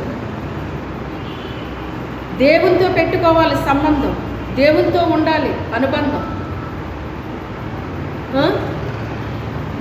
ఆమె దేవునితో పెట్టుకుంది గనక, దేవునితో జీవిస్తుంది గనక తనకి ఏ టైంలో ఏది అవసరమో దాని కొరకు దేవుడు ఆలోచించాడండి. ఆలోచించి ఆయన ఏం చేశాడు అంటే, ఇప్పుడు అక్కడ వస్తీని రమ్మని పిలిస్తే ఆమె రాలేదు. రాజైన అహస్వేరోసు ఆ తర్వాత ఆమెని ఇంకా క్యాన్సిల్ అయిపోయింది. ఇప్పుడు ఆయన కొరకు వివాహం చేయాలి అంటే 127 సంస్థానాల్లో ఉన్న కన్యకలందరినీ కూడా శోషణ వాటికి పోగు చేయమని ఒక ప్రకటన వెళ్ళిపోయిందండి. ప్రకటన వెళ్ళిపోయినప్పుడు అందమైన కన్యకలందరూ కూడా అక్కడికి చేర్చబడ్డారు. అందులో ఆమె కూడా చేర్చబడిందండి. ఆ రాజుకి రాణి అవ్వాలని కాదు ఆమె ఉద్దేశం, కానీ ఆమెను తీసుకెళ్ళిపోయారు. ఏం చేశారు? ఆమెను తీసుకెళ్ళిపోయారండి. తీసుకెళ్ళినప్పుడు ఇంకా మరి ఆమె కాదు లేదు అనడానికి కుదరదు. ఇంకా అక్కడ తన ప్రమేయమేమీ లేదు, అక్కడ వెళ్ళిపోయింది. వెళ్ళిన తర్వాత అక్కడ హేగే వర్షానికి వెళ్తున్నారండి. అక్కడ చేర్చబడిన అమ్మాయిలందరూ కూడా హేగే వశములకు అప్పగించబడుతున్నారని ఉంది. అక్కడికి అప్పగించబడిన తర్వాత వాళ్ళందరితో మాట్లాడతాడు ఆయన. అంటే ఒక రకమైన ఇంటర్వ్యూ చేస్తూ ఉంటాడనమాట. వచ్చిన పిల్లనే నువ్వు ఎక్కడి నుంచి వచ్చావు, ఏంటి, అది ఇదైనా కొన్ని ప్రశ్నలు అడుగుతాడు ఆయన. అలా అడిగినప్పుడంట చాలామంది అక్కడికి చేర్చబడ్డారట, వేల కొలది అమ్మాయిలు. కానీ వాళ్ళ మాటలు చాలా డిఫరెంట్గా ఉన్నాయటండి. ఒక అమ్మాయి మాటలు, అక్కడికి వచ్చిన వాళ్ళు ఎవ్వరి మాటలు కూడా అలా లేవట. ఈ అమ్మాయి మాటలు పూర్తిగా డిఫరెంట్గా ఉన్నాయంటండి. ఇదేంటి ఎంత చక్కగా మాట్లాడుతుందేంటి ఈ అమ్మాయి? జ్ఞానము కలిగిన వారు మాటలు అంటండి ఇంపుగా ఉంటాయటండి. ఎలా ఉంటాయి? సువాసన వస్తాయటండి, సువాసన వస్తాయట. ఎంత ఇంపుగా ఉన్నాయేంటి అని చెప్పేసి పరిశుద్ధాత్మ దేవుడు ఏం చేశాడు అంటే, ఆ అమ్మాయిని వీళ్ళతో కలిసి పెట్టకూడదు ఈ అమ్మాయిని అని సెపరేట్ చేసేసాడట ఆయన. సెపరేట్ చేసేసి మరి ఆమెతో పాటు ఆమెకి హెల్ప్ చేయడానికి 7 మంది ఆడపిల్లల్ని త్వరగా ఏర్పాటు చేశాడట. చేసి ఆమెని తీసుకెళ్ళి ఎక్కడ పెట్టాడంటేనంట, అతి శ్రేష్టమైన అంతఃపురంలో పెట్టాడటండి. అంటే మిగిలిన వారిని కలవకుండా చేసేసాడు ఆయన. చూసారా? ఎవరిని కూడా ఆమెని కలవకుండా చేసేసాడటండి. ఆమెకు పరిచర్య చేయడానికి 7 ఆడపిల్లలు తప్ప ఇంకా ఆమె దగ్గర ఎవరు కూడా, ఎవరు చేశారు ఈ పని? చూసారా? మనము నిజముగా దేవునికి ఇష్టకరమైన జీవితాన్ని జీవిస్తే మన పట్ల చాలా కేర్ తీసుకుంటాడండి ఆయన. మన పట్ల చాలా కేర్ తీసుకుంటాడు ఆయన. ఆమెను ఒంటరిగా పెట్టాడంట. ఆమెకు 7 ఆడపిల్లల్ని హెల్ప్ చేయడానికి పెట్టాడటండి. ఇంకెవ్వరిని కలవనివ్వట్లేదట ఆ అమ్మాయిని. ఆ రీతిగా పెట్టి మొత్తం మీద సంవత్సరం సిద్ధపడాలి అందరూ కూడా. ఒక పెండ్లి కుమార్తె ఏ రీతిగా సిద్ధపడాలో, ఆ సిద్ధపడడానికి కావలసిన ఫుడ్ కావచ్చు, సౌందర్యానికి సంబంధించిన పరిమళ క్రియలు కొరకైన వేరు పదార్థాలు అన్నాడు అక్కడ. తర్వాత గోపరస తైలముతోనూ వీటన్నిటితో ఒక సంవత్సరం సిద్ధపడాలి ఆ అమ్మాయి. అది అక్కడ చేయాల్సింది. అక్కడ పెట్టిన ఫుడ్ తినాలి, ఆయన ఇచ్చినది ఉపయోగించుకోవాలి. కానీ ఈమె కొరకు రాయబడినప్పుడు అంత ప్రత్యేకంగా రాయబడిందండి. వాళ్ళందరి కొరకు రాయబడినప్పుడు రాయబడలేదు, కానీ ఇదంతానే ఆమె కొరకు మాత్రం ఇది మొత్తం స్పెషల్గా చెప్పాడండి ఆయన, రాయించేశాడు ఆయన. సిద్ధపడిందంట. రాజు దగ్గరికి వెళ్ళడానికి వంతొచ్చినప్పుడు ఆమె ఏమేమి కోరునో అవన్నీ కూడా ఆమెకి ఇవ్వాలన్నమాట. వాళ్ళ కోరుకున్నాయన్నీ ఇవ్వాలి. అవన్నీ ఇచ్చినప్పుడు అవి ధరించుకుని రాజు దగ్గరికి వెళ్ళాలండి. ఏ వ్యక్తిని చూసి ఆయన సంతోషించాడో, పేరు పెట్టి పిలిచి ఆమె తల మీద కిరీటమును పెట్టాడో ఆమె ఆ రాజ్యానికి రాణి అన్నమాట. అది అక్కడ జరగాల్సింది. అయితే ఆమె ఏమాత్రం కూడా తన మనసులో అలా అవ్వాలి అనే ఆలోచన కానీ కోరిక కానీ ఏమాత్రము లేదు. నేనెంతటి దాన్ని, నేనేంటి, నేను ఒక ఆఫ్టర్ ఆల్ అన్నట్టుంది తన మనసులో. తనకు తాను హెచ్చించుకొనివాడు తగ్గింపబడును, తగ్గించుకొనివాడు హెచ్చింపబడునని వాక్యం సెలవిస్తుందండి. ఆమె తనకు తాను తగ్గించుకుంటుంది తన మనసులోని. అమ్మో వీళ్ళకున్నన్ని తెలివితేటలు నాకు లేవు, వీళ్ళకున్నన్ని అవి లేవు నాకు, ఇవి లేవు నాకు, ఏమీ తెలియదు నాకు, వీళ్ళందరూ చాలా అలాగా ఎలాగో అన్నట్టుగా ఉన్నది ఆమె యొక్క ఉద్దేశం. కానీ దేవుడు ఏం చూస్తాడండి? మనుషులు పై రూపాన్ని చూస్తారట, దేవుడు అంతరంగాన్ని చూస్తాడటండి. ఆ అంతరంగాన్ని చూస్తున్నాడు ఆయన.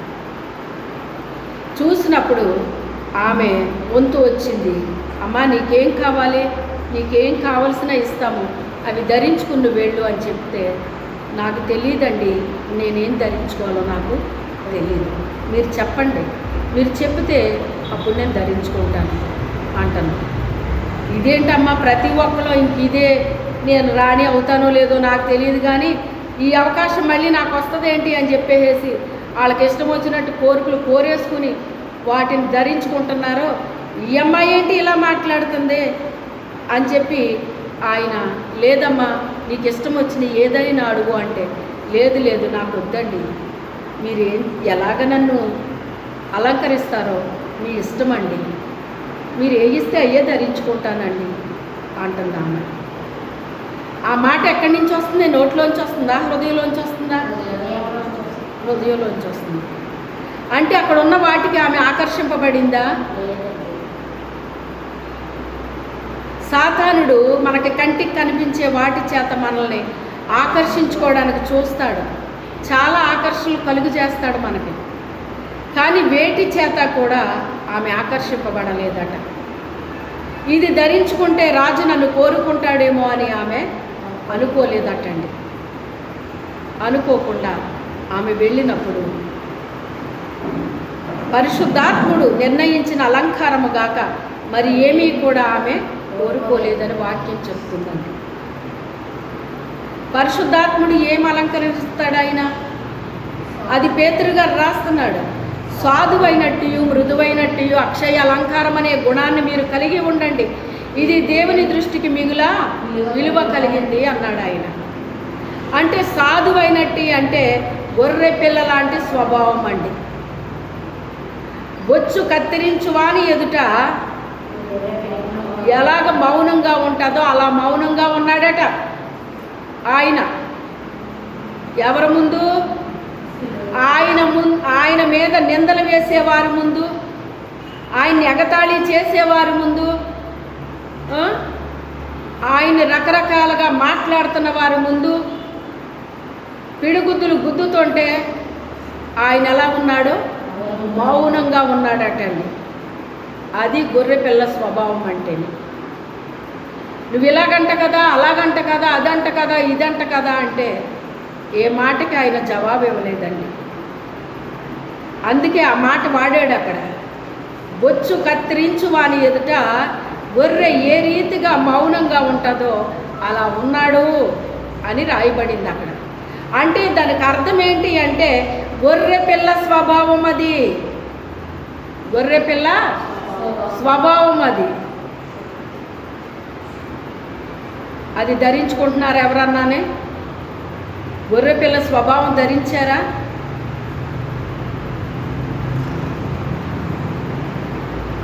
లేని మాటలు మాట్లాడుతుంటే మౌనంగా ఉండే పరిస్థితి అండి అది. అబద్ధ సాక్ష్యాలు చెప్తుంటే మౌనంగా ఉండే పరిస్థితి అండి అది. ఎగతాళీలు చేస్తుంటే మౌనంగా ఉండే పరిస్థితి. చెడ్డ మాటలు మాట్లాడుతుంటే మౌనంగా ఉండే పరిస్థితి అది.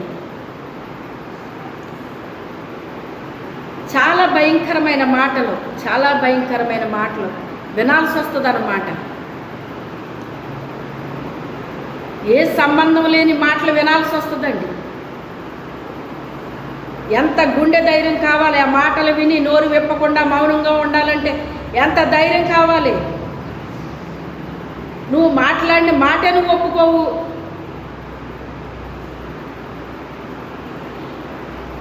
మౌనంగా ఉండాలంటే ఎంత ధైర్యం కావాలి ఆ వ్యక్తికి. మౌనంగా ఉండగలరా? వాళ్ళు ఇష్టం వచ్చినట్టు మాట్లాడుతుంటే మౌనంగా ఉండగలరా ఎవరైనా అని చెప్పండి? ఉండగలరా? అది గొర్రెపిల్ల స్వభావం అంటే. సాధువైనట్టి, మృదువైనట్టి. మృదువు అంటే సహనము. సహనము. మీ సహనము సకల జనులకు తెలియబడనీయుడి. బాబోయ్, వీళ్ళకి ఎంత సహనం అండి, వీళ్ళకి ఎంత ఓర్పు అండి.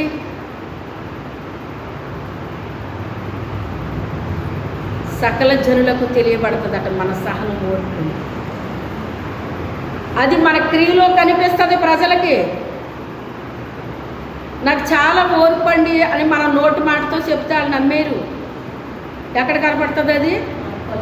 మన క్రియలో కనిపిస్తుంది. అది ఎలా ఓపిక పట్టారండి ఇంతకాలం, ఎలా సహించారండి, ఎలా భరించారండి అని మన క్రియ మనల్ని చూడక్కర్లేదు. మన క్రియ కనబడుతుంది, మన ద్వారా, మన బిడ్డల ద్వారా కనిపిస్తుంది. అది ప్రజలకి కనిపిస్తుంది. అది మన బిడ్డలు చూసిన వారు వీళ్ళ తల్లి ఎంత చక్కగా పెంచింది ఈ బిడ్డలనే అంటారు. ఈ మధ్యకాలంలో చూపించారు దేవుడు, ఒకప్పుడు ఎప్పుడో చూపించారండి. ఆ తల్లి పెంపకం సరిగ్గా లేదని ప్రభువే సీరియస్ అయిపోయాడు ఆమె మీద. నాకు చాలా ఆశ్చర్యం అనిపించింది. ఏంటి ప్రభు ఇలాంటి విషయాలు కూడా చూస్తారా అని అప్పుడు తెలిసింది నాకు. అప్పుడు పోలిక చెప్పాడు ఆయన, నీకు 2 పిల్లలు, శారాకు 3 పిల్లలు, ఆమె ఎలా పెంచింది, నువ్వెలా పెంచుతున్నావు అన్నాడు ఆయన. నాకు అప్పటి వరకు నాకు తెలియదు అసలు దేవుడు ఇవి కూడా చూస్తాడన్న విషయం నాకు తెలియదు అప్పుడు. ఈ మధ్య కాలంలో మరొక తల్లి గురించి చూపించాడు ఆయన నాకు. ఆ తల్లి పిల్లల పెంపకం సరిగ్గా లేదన్నాడు ఆయన. పెద్దవారి పట్ల వాళ్ళు ప్రవర్తించే తీరు అసలు బాగోలేదు, ఆ తల్లి అసలు ఆ పిల్లలు పట్టించుకోవట్లేదని చూపించాడు దేవుడు. ఆ రోజున ఆ తల్లి గురించి చూపించాడు. ఈ మధ్య కాలంలో మరొక తల్లి గురించి చూపించాడు. మనం చేసేసే ప్రార్థనలు కాదు దేవుడికి కావాల్సినవి, మనం పాడేసే పాటలు కాదు దేవుడికి కావాల్సినవి.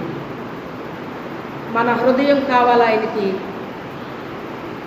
భర్త పట్ల, బిడ్డల పట్ల, మన కుటుంబం పట్ల మనము నెరవేర్చాల్సిన బాధ్యతలు కూడా సరిగ్గా చేయాలి మనం.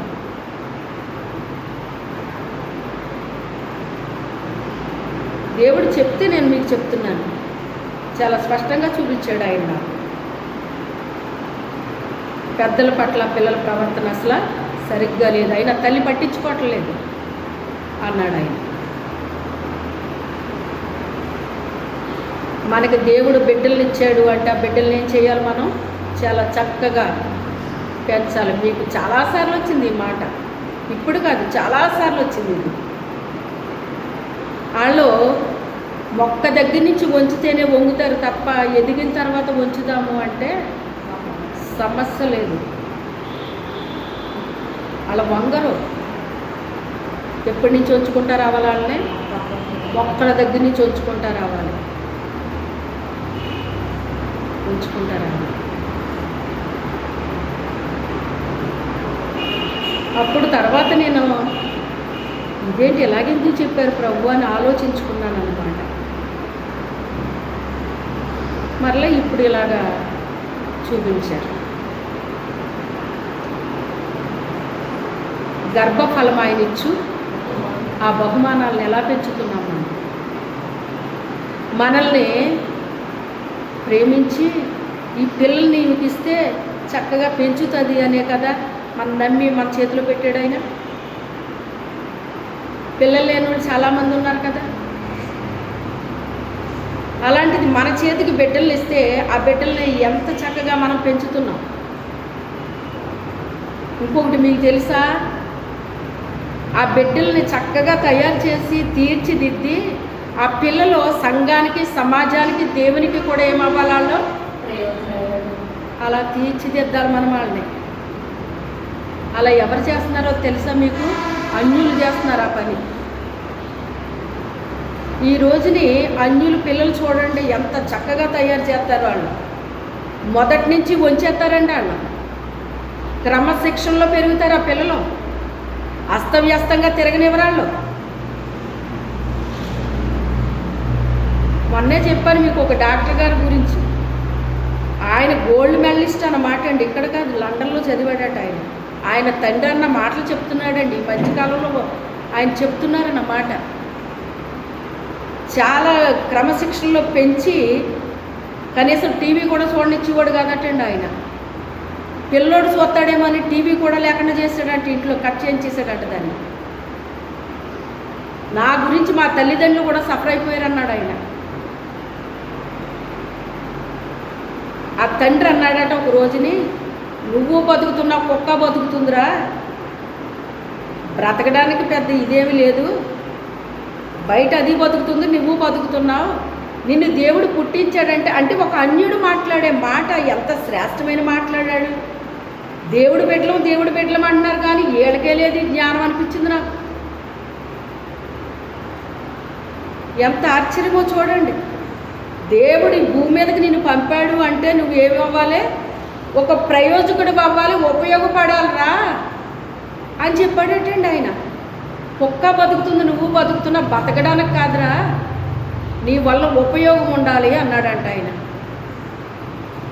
ఆయనకి దేవుని గురించి తెలియదు, కానీ ఆయన ఏ దేవుణ్ణి నమ్ముకున్నాడో మొత్తం మీద మనకు తెలియదు, కానీ ఒక విలువైన మాట చెప్పాడా లేదా? ఎంత కంట్రోల్లో పెట్టేశాడు ఆయన ఆ బిడ్డల్ని. ఒక్కగానొక బిడ్డ, ఆ ఒక్కడిని కూడా అంత కంట్రోల్లో పెంచాడటండి. ఆయన ఏమైపోయాడు ఇప్పుడు? మంచి డాక్టర్ అయిపోయాడు. ఎంతోమంది ప్రజలకు ఇప్పుడు హితోపదేశం చెప్పినట్టు చెప్తున్నాడు అతను. ఒక అన్యుడు ఏంటి ఇలా చెప్పడం ఏంటి? నాకు ఎంత ఆశ్చర్యంగా ఉంటుందని అనమాట అండి. ఒక దేవుని బిడ్డలో పెంచిన పిల్లలు చెప్పాలి ఇలాంటి సాక్ష్యాలు. ఏళ్ళేమో పనికిమాలోళ్ళలాగా ఏళ్ళు తయారవుతున్నారు, పనికొచ్చి వాళ్ళ తయారవుతులేదు వీళ్ళు. వాళ్ళ పెంచి వాళ్ళ చక్కగా తయారు చేసి అందిస్తున్నారన్నమాట. అడుగుతాడు దేవుడు మనల్ని, నీకింతమంది బిడ్డల్ని ఇచ్చావు, ఏం చేసావు ఆ బిడ్డల్ని? మీరు అనుకుంటున్నారు చాలా టేక్ ఇట్ ఈజీగా తీసుకుంటున్నారు మీరు. నీకు ఈ బిడ్డల్ని ఇచ్చాను, ఈ బిడ్డల్ని ఎలా తీర్చిదిద్దావు నువ్వు అని అడుగుతాడు ఆయన రేపు పొద్దున్న మనల్ని. చాలా సింపుల్గా తీసుకుంటున్నారేమో మీరు. సింపుల్గా తీసుకోకండి. మేము ఇంకా చదువుకుంటున్నాం కదమ్మా, మాకు పెళ్ళిళ్ళు అవ్వలేదు కదా అని మీరు అనుకుంటున్నారేమో. అవుతాయి, పెళ్ళిళ్ళు అవుతాయి మీకు, కానీ ముందే దేవుడు మీకు హృదయోపదేశం చేపిస్తున్నాడు మీకు. ఇది గుర్తుపెట్టుకోవాలి మీరు. మీకు వివాహాలు అయిన తర్వాత మీకు భార్యలు వస్తారు, పిల్లలు పుడతారు, అవన్నీ ముందే దేవుడు చెప్పిస్తున్నాడు మీకు. ధన్యులు మీరు. ఇలాంటి ఉపదేశం అందుతుందండి అందరికీ? అందదు. పట్టించుకోరు, ఎవరు పట్టించుకోరు. అది తెలీదు. ముఖ్యంగాని పట్టించుకోకపోవడం ఏంటి, ముందు వాళ్ళకే తెలియదు. అది వాళ్ళకి తెలిస్తే ఆ పిల్లల్ని అలాగ పనికిమాలోళ్ళలాగా వాళ్ళు ఎందుకు పెంచుతారు? పెంచరు కదా. దొంగల్లాగా, వ్యభిచారుల్లాగా, మోసం చేసే వాళ్ళలాగా ఎందుకు పెంచుతారు? వాళ్ళు పెంచరు. వాళ్ళకి ఏదో మందిరానికి వెళ్ళిపోవాలి, ఏదో పాటలు పాడేయాలి, ప్రార్థన చేసేయాలి, ఏదో చేసేయాలి, అంతే అయిపోయింది. అదే ఉద్యోగం అన్నమాట. మన లైఫ్ని చూస్తాడు దేవుడు, మన యొక్క జీవితాన్ని చూస్తాడు, మన కుటుంబాన్ని చూస్తాడు, కుటుంబంలో నీ పాత్ర ఏంటో చూస్తాడు, నీ పాత్ర నువ్వు ఎలా పోషిస్తున్నావో చూస్తాడు. మన తెలివితేటలతో బతికేయడానికి చూడకండి. నీ తెలివితేటలు కాదు కావాల్సింది దేవుడికి. నీ లైఫ్ కావాలి దేవుడికి. నీ తగ్గింపు హృదయం కావాలి దేవుడికి. నీ నమ్మకత్వం కావాలి దేవుడికి. బరువు బాధ్యతలు అంటే నచ్చట్లేదటండి చాలామందికి. అది కూడా చూపించాడు ఆయన. బాధ్యత తీసుకోరటండి. బాధ్యత అంటే చాలా అసలు ఎంత దూరమో పెడతారట. దేవుడికి బాధ్యత లేకుండా తిరిగి వాళ్ళు అంటే ఇష్టం ఉండదు. బాధ్యత తీసుకోవాలి ఆయనకి. నాకు చిన్నప్పటి నుంచి బాధ్యత తీసుకోవడం చాలా ఇష్టమయ్యేదండి. ఏదన్నా ప్రభు చెప్తే ఆ పనిని నేను అలాగా చెయ్యాలి. నాకు అది ఎంత కష్టమైనా పర్వాలేదు, నాకు ఎంత నష్టమైనా పర్వాలేదు, చెయ్యాలనిపించేది. ఆ మనసు ఉండేది నాకు ఎప్పుడూని. ఎవరైనా ఒక పని బాధ్యత నాకు అప్పగిస్తే దాన్ని ఎంతో గొప్పగా నేను ఎంచుకునేదాన్ని అనమాట. ఎంత గొప్ప భాగ్యాన్ని దేవుడు నాకు ఇచ్చాడు బాబోయ్, అది చిన్న పనే కావచ్చు కానీ అది గొప్ప భాగ్యం, నాకు ఎంత గొప్ప పని నాకు దేవుడు ఇచ్చాడు అనేసి అంత సంతోషంగా దాన్ని నేను స్వీకరించేదాన్ని అనమాట అండి. అలా అని చెప్పేసి ఇంటిని నిర్లక్ష్యం చేయలే, పిల్లల్ని నిర్లక్ష్యం చేయలేదు, ఎవరికి చేసేది వాళ్ళకి నేను చేశాను. అది నేను కాదు చెప్పుకోవటం, నా దేవుడే నాకు సాక్షి. ఎవ్వరో నన్ను చెప్పుకోవాలనేటువంటిది ఆలోచన నాకు ఉండదండి. నా దేవుడే నాకు సాక్షి, నేనేం చేశాను అనేటువంటిది చెప్పుకోవాల్సిన అవసరం అయితే నాకు లేదు. దేవుని ఎదుట కనబడాలి మనం, మనుషుల ఎదుట కనబడేటట్టుగా మనం చూసుకుంటే దేవుని ఎదుట కనపడం. మనం దేవుని ఎదుట మనం కనపడాలి అంటే మనుషులు చూసేటట్టుగా కాదు చేయాల్సింది. మనిషి చూసినా చూడకపోయినా మనం ఏం చేయాలి? చెయ్యాలి. మందిరంలోకి దేవుడు తీసుకొచ్చి నిన్ను పెట్టాడు అంటే ఏం చేయాలి? నువ్వు బాధ్యత కలిగి ఉండాలి.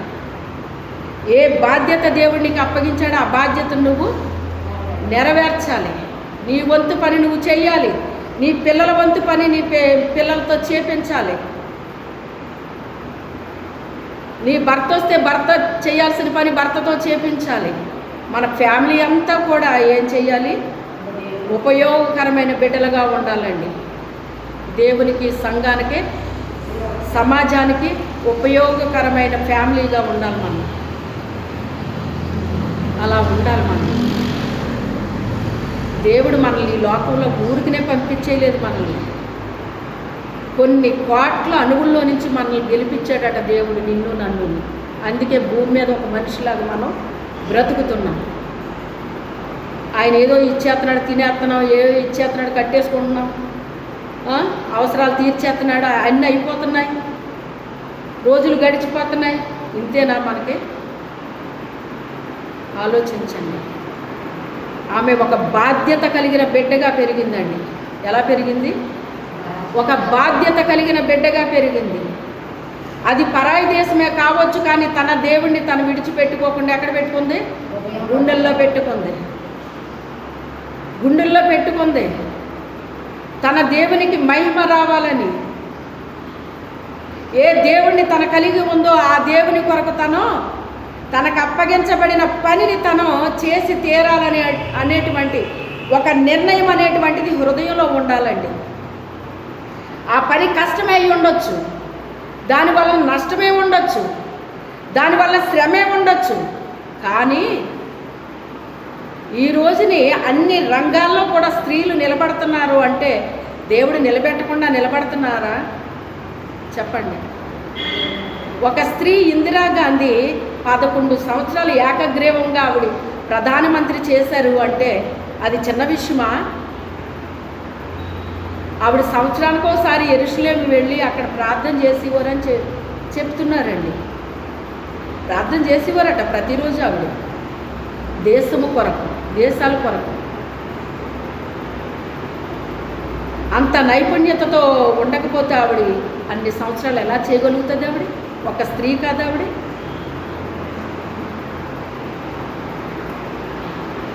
తల్లి లేకుండా పెరిగింది. ఆవిడ ఎలా పెరిగింది? తల్లి లేకుండా పెరిగింది. చాలామంది అంటారు నాకు తల్లి లేదండి, తండ్రి లేరండి. తల్లి తండ్రి ఉండడం లేకపోవడం కాదు ఇక్కడ కావాల్సింది. తల్లి ఉండొచ్చు, ఉండకపోవచ్చు, తండ్రి ఉండొచ్చు, ఉండకపోవచ్చు. మనకి దేవుడే మనకి తల్లి, తండ్రి. ఒక తల్లి వానిని ఆదరించినట్లుగా సియోనులో నేను మిమ్మల్ని ఆదరిస్తానన్నాడు. ఈ సియోన్ అనే మందిరానికి వచ్చినప్పుడు దేవుడు ఏం చేస్తున్నాడు? మిమ్మల్ని ఆదరించట్లేదా? ధైర్యపరచట్లేదా? బలపరచట్లేదా? తన శక్తితో నింపట్లేదా? మీరు ఏమన్నా భయపడితే ఆ భయాన్ని నుంచి విడుదల ఇవ్వట్లేదా? మీకు ఎన్ని సహాయాలు చేయట్లేదు దేవుడు? అది అసలు రీజనే కాదనమాట. అమ్మ నాన్న అనేటువంటిది అసలు కాదది. ఈ రోజుని హై పోస్టుల్లో ఉన్న వాళ్ళు చెప్పే సాక్ష్యాలు ఇయ్యేనండి. ఎన్ని నష్టాల్లో పడితే ఎంత పైకి వచ్చామో అని చెప్తున్నారు వాళ్ళు. అసలు భయంకరమైన దెబ్బలు తిన్నవాళ్ళు అటండి వాళ్ళందరూ కూడా. ఏది లేకుండా ఎలా వచ్చేస్తారండి పైకి? శ్రమ పడకుండా మీరు ఫస్ట్ క్లాస్లో పాస్ అయిపోయేవాళ్ళంటే అయిపోతారా? మీరు కష్టపడాలి కదా, శ్రమ పడాలి కదా. అందరూ తిన్నట్టుగా మీరు ఫుల్గా తినేయలేరు కదా, అందరూ నిద్రపోయినట్టు మీరు నిద్రపోలేరు కదా. ఇప్పుడు చేసిన త్యాగమే మీకు రేపు పొద్దున్న ఏమవుతుంది? మిమ్మల్ని ప్రయోజకులు చేస్తుంది. ఈ రోజున మీరు నిద్ర మానుకోకుండా, ఆహారము మానుకోకుండా, అలానే పస్తులు ఉండమని నేను చెప్పట్లేదు, కానీ మీరు చేసేది చేస్తే దేవుడు చేసేది దేవుడు చేస్తాడు. ప్రభువా, నేను మాత్రం అసలు నిద్రపోకుండా ఉండలేను నాయన, నేను ఫుల్గా తినకుండా ఉండలేను తండ్రి, నువ్వు మాత్రం నన్ను ప్యాక్ చేసే ప్రభువా అంటే అది అసలు ఏమైనా బాగుందండి? మనము చేయాల్సిన సాధన మనము చెయ్యాలి. అలాగే భక్తి జీవితంలో కూడా నీకు నీవే సాధన చెయ్యని ఉంది వాక్యంలో. నీకు నువ్వే సాధన చేయమన్నాడు ఆయన. సాధన లేకుండా ఎందులైనా సరే రాణిస్తారా మీరు చెప్పండి? ఉండాలా ఉండొద్దా సాధన? సాధన అంటే అందరూ ఎదురుకుండా చేస్తామా? అదే సాధన అంటేని.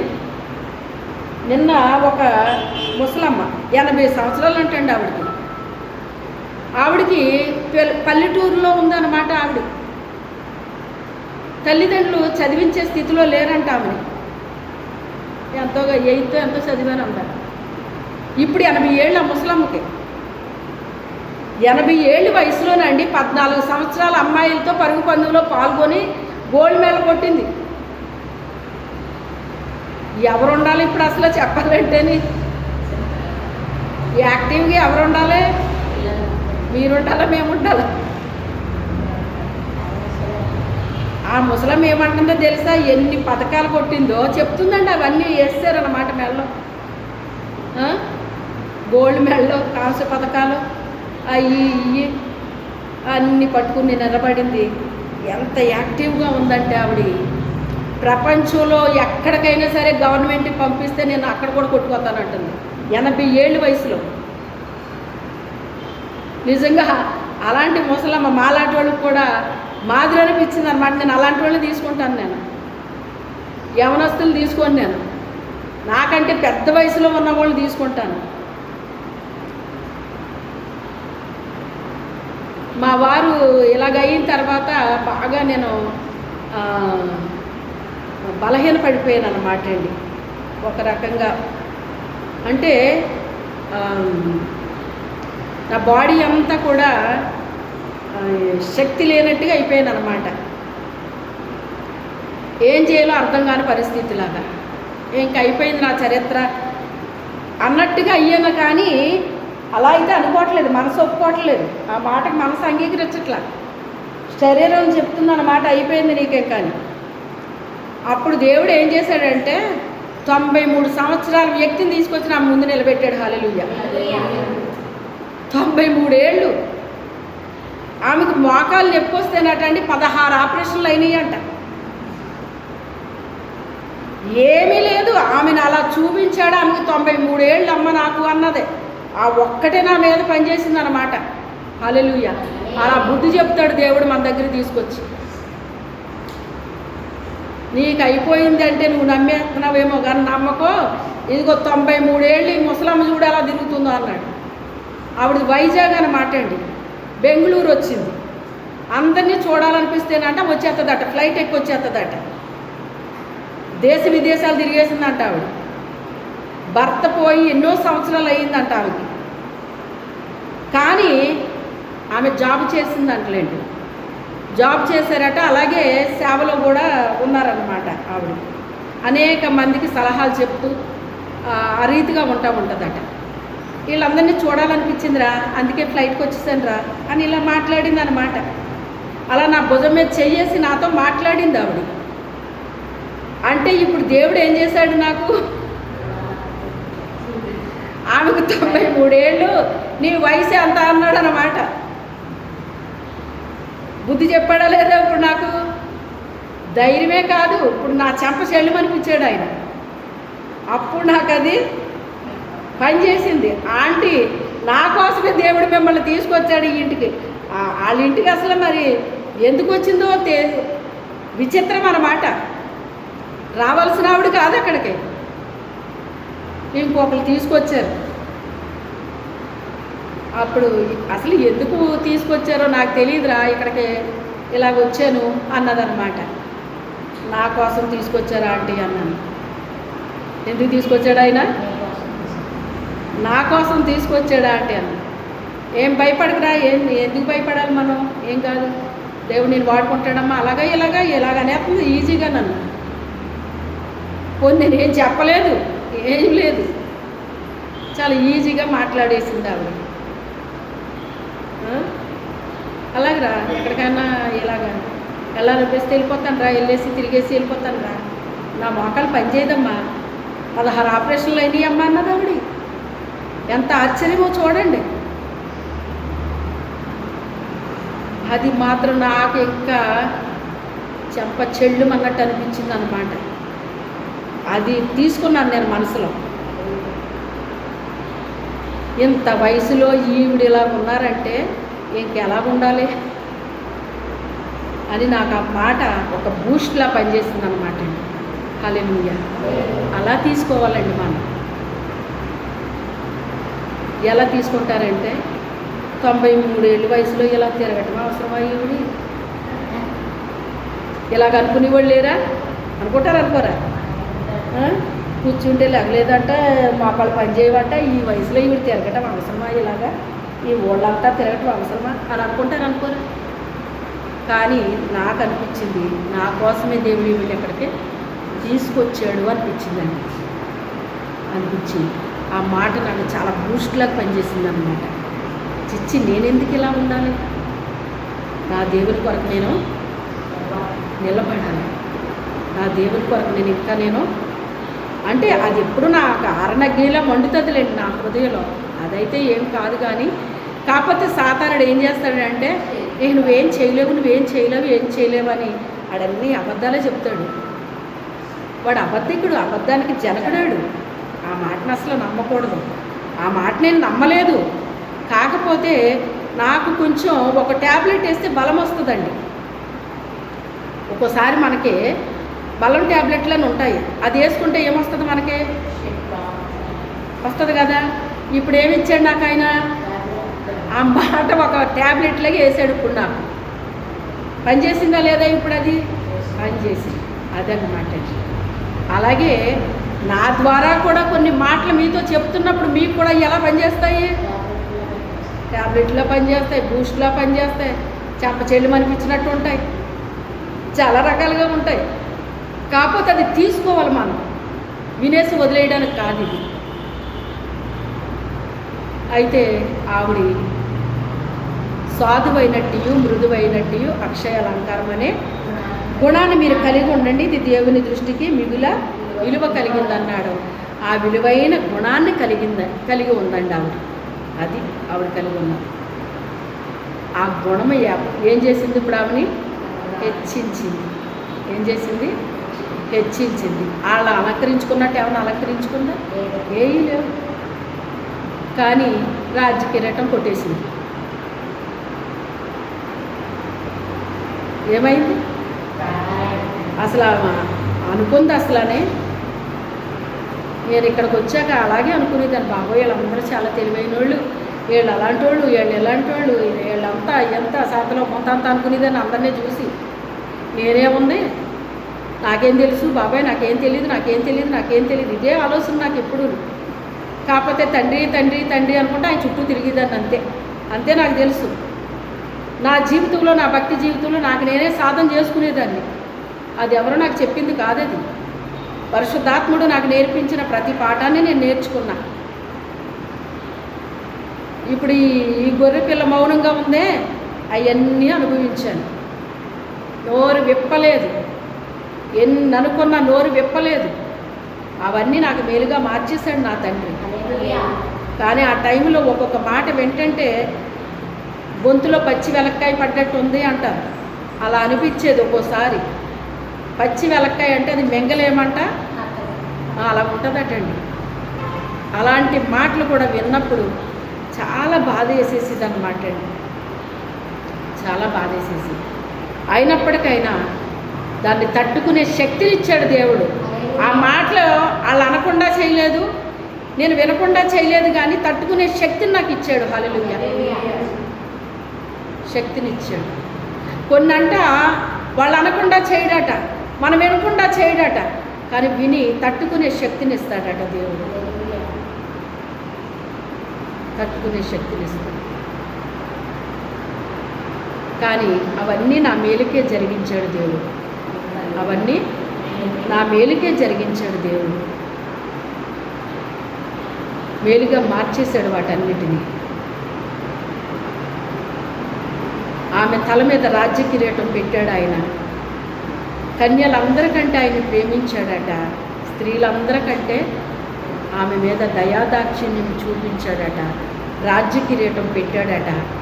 కిరీటం పెట్టుకున్నదే రాణి అయిపోయింది. ఇప్పుడు అంతఃపురంలోకి వెళ్ళిపోయింది.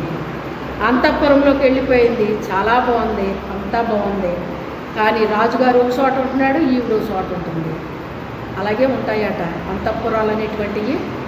వాళ్ళు ఒక చోట ఉంటారంటే వీళ్ళు ఒక చోట ఉంటారంట. ఆయన అప్పుడప్పుడు వస్తూ ఉంటాడట. ఆమె మాట్లాడినప్పుడు అంటది, నేటికి 30 రోజులైంది ఆయన నా దగ్గరికి వచ్చి అంటుంది. చూసారా, అది ఒక రకమైన ఒంటరితనం. ఏంటది? అది ఒక రకమైన ఒంటరితనం అన్నమాట. ఇప్పుడు రాణి అయిపోయిందా లేదా? కానీ వెళ్ళిపోయి పక్కన కూర్చోడానికి ఉంది అక్కడ? లేదు. ఆమె సపరేట్గా ఒక అంతఃపురంలో ఉంది అక్కడ.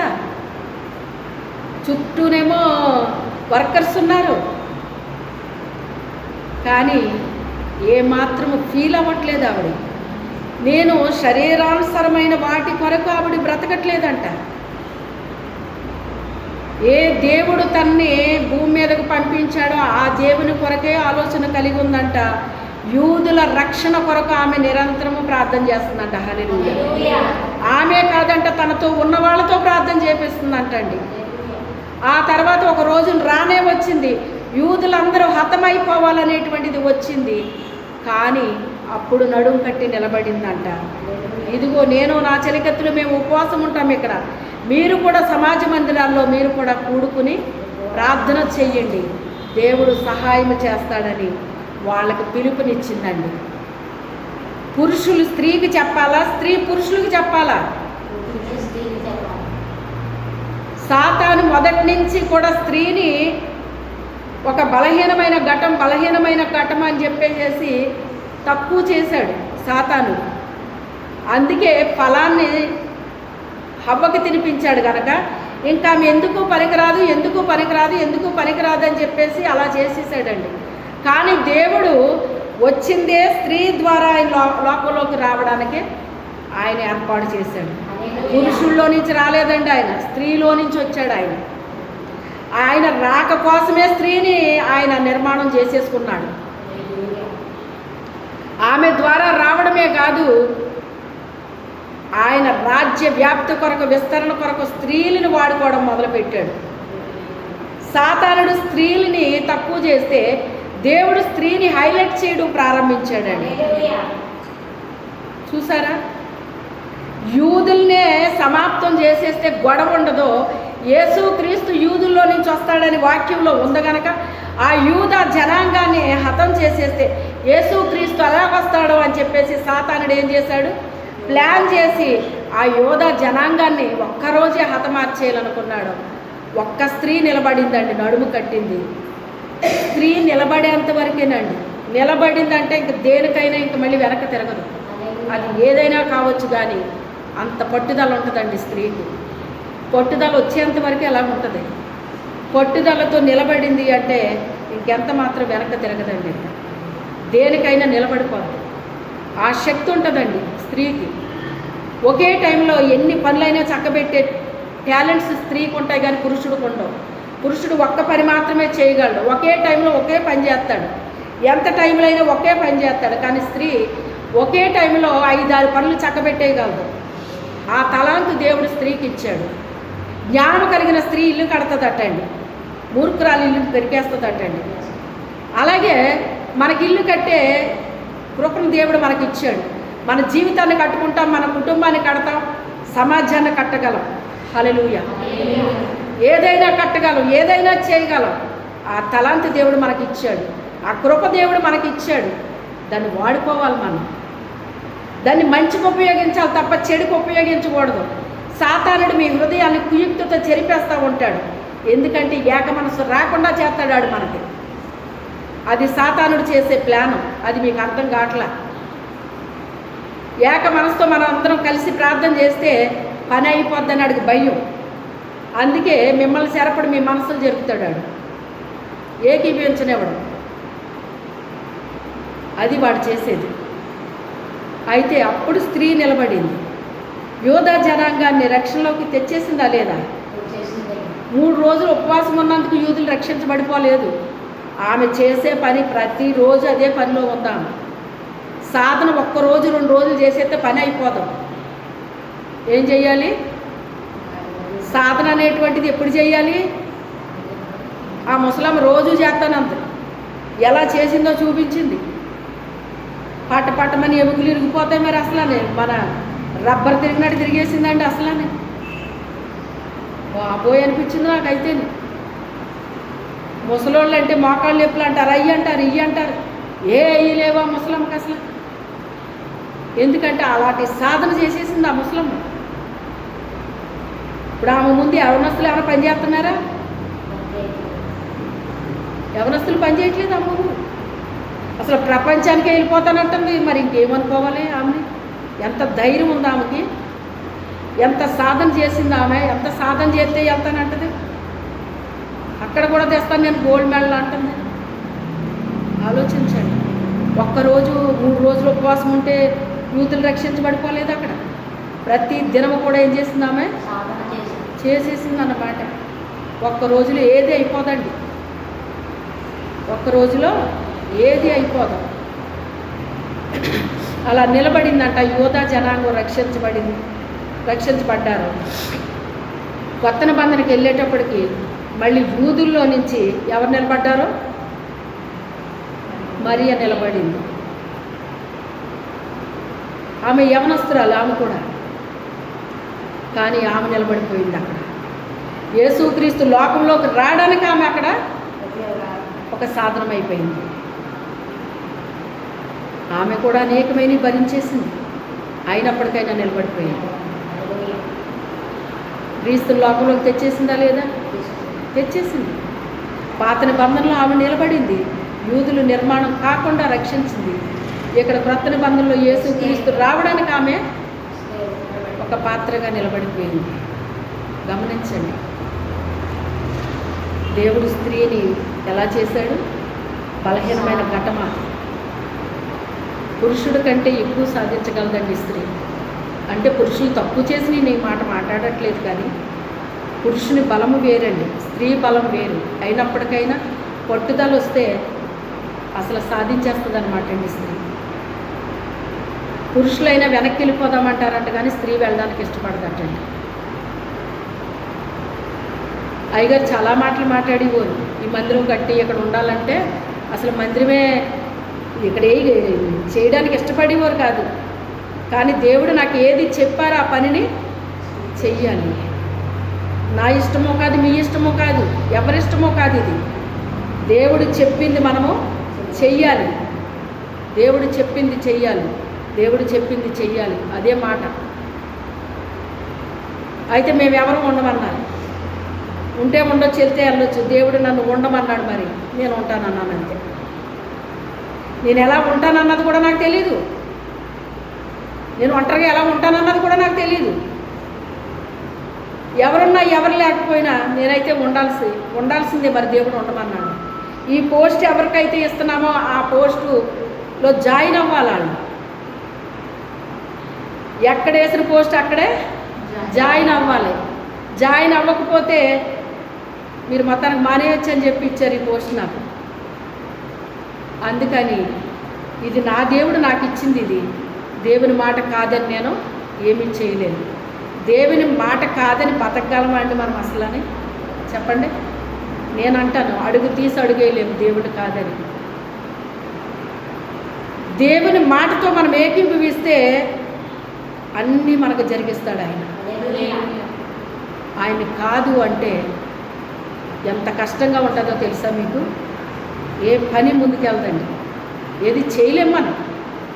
మన శక్తి, మన యుక్తి, మన బలము ఎంతవరకు పనిచేస్తాయి అనుకుంటున్నారు మీరు? ఆగిపోవలసిందే, ఎక్కడో చోట ఆగిపోవలసిందే, అడుగడుక్కి ఆగిపోవలసిందే. ముందుకెళ్ద బండి.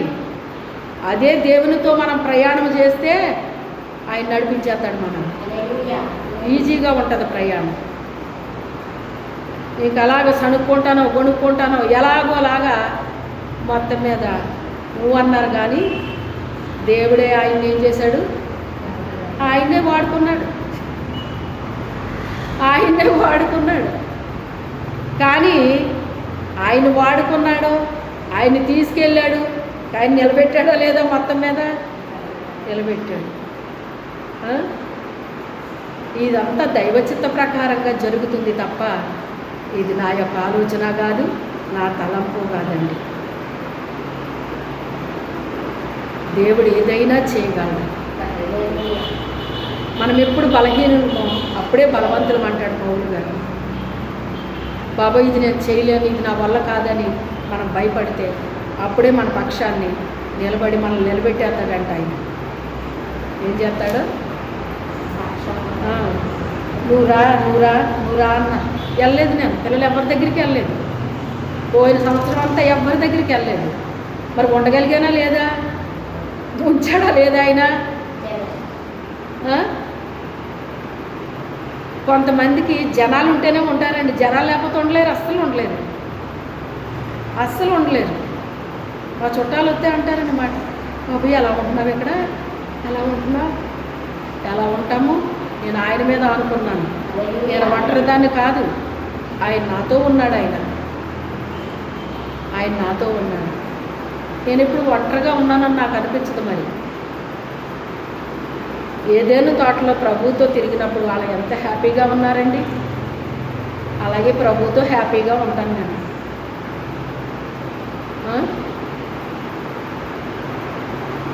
స్త్రీ అనేటువంటిది బలహీనమైన ఘటమా? ఇప్పుడు చెప్పండి. మరి బలహీనమైన ఘటాన్ని ఏం చేశాడు దేవుడు? భారము బాధ్యత తీసుకుంటే మనము తీసుకునేంతవరకేనండి. తీసుకున్న తర్వాత మనల్ని ఎవరో ఏమీ కూడా చెయ్యలేరు. భారము బాధ్యత అంటే అది దేవుడు చెప్పింది తప్పకుండా మనము చెయ్యాలి. దేవుడు చెప్పింది తప్పకుండా చేసినప్పుడు అది సక్సెస్ చేస్తాడు దేవుడు. ప్రార్థన చేసుకుందాం మా గురించి.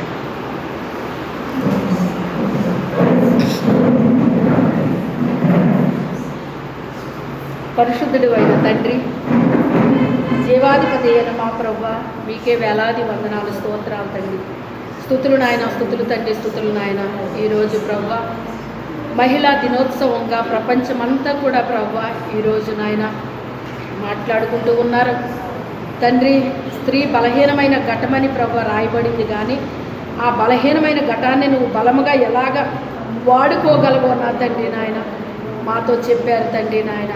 ప్రభువా మేము ఎప్పుడైతే నీలో ఉంటామో, నీతో ఉంటామో ప్రభువా, మా జీవితాల్ని నీకు అర్పించుకుంటామో తండ్రి నాయన, నీతో కలిసి జీవించడానికి ఇష్టపడతామో, నడవడానికి ఇష్టపడతామో, నీలో జీవించడానికి ఇష్టపడతామో తండ్రి నాయన, మేమే మీరు, మీరే మేమే కింద మేము ఎప్పుడైతే అవుతామో తండ్రి ప్రభువా, ఏదైనా నాయన చేయగలిగే శక్తిని మాకు ఇస్తావు తండ్రి. నీకు స్తోత్రాలు తండ్రి. మా హృదయాల్లో మంచి తీర్మానాలు మేము కలిగి ఉన్నప్పుడు ప్రభువా ఒక బలమైన బిడ్డలుగా మమ్మల్ని వాడుకోగలవు తండ్రి. నీకు స్తోత్రాలు తండ్రి నాయన. మీరు మాకు చెప్పిన ప్రతి పనిని మేము చేసి ముగించే శక్తిని, కృపని మాకు అనుగ్రహించండి పరిశుద్ధాత్మ దేవుడా. ఈ సంవత్సరంలో నాయన ప్రభువా నేను, నా బిడ్డలో సంఘము అందరము కలిసి ప్రభువా నాయన నీ రాజ్య వ్యాప్తి కొరకు, విస్తరణ కొరకు మేము బహుబలముగా పనిచేయడానికి మాకు సహాయం చేయండి నాయన. మా అందరిలో ఏక మనసు, ఐక్యత, ప్రేమ, సమాధానం అనుగ్రహించు నాయన. సంఘాన్ని మండించి రగిలించి ప్రకాశింప చేయండి పరిశుద్ధాత్మ దేవుడా. ఆత్మకార్యము జరిగించు నాయన, సహాయం చేయండి. ఈ వాక్యము ద్వారా అనేక మంది బిడ్డలతో మీరు మాట్లాడండి ప్రభువా. విన్న ప్రతి బిడ్డలో కూడా నా తండ్రి ఒక మంటను పుట్టించండి నా ప్రభువా. నీ కొరకు నాయన జీవించాలనే ఒక పట్టుదల కలిగి ఉండడానికి సహాయం చేయండి పరిశుద్ధాత్మ దేవుడా. మీరే కార్యము చేయమని యేసు అతి పరిశుద్ధ నామములు అడిగి వేడుకొనుచున్నాము తండ్రి, ఆమేన్. హల్లెలూయా. మనమందరం లేచి నిలబడి కానుకల సమర్పణ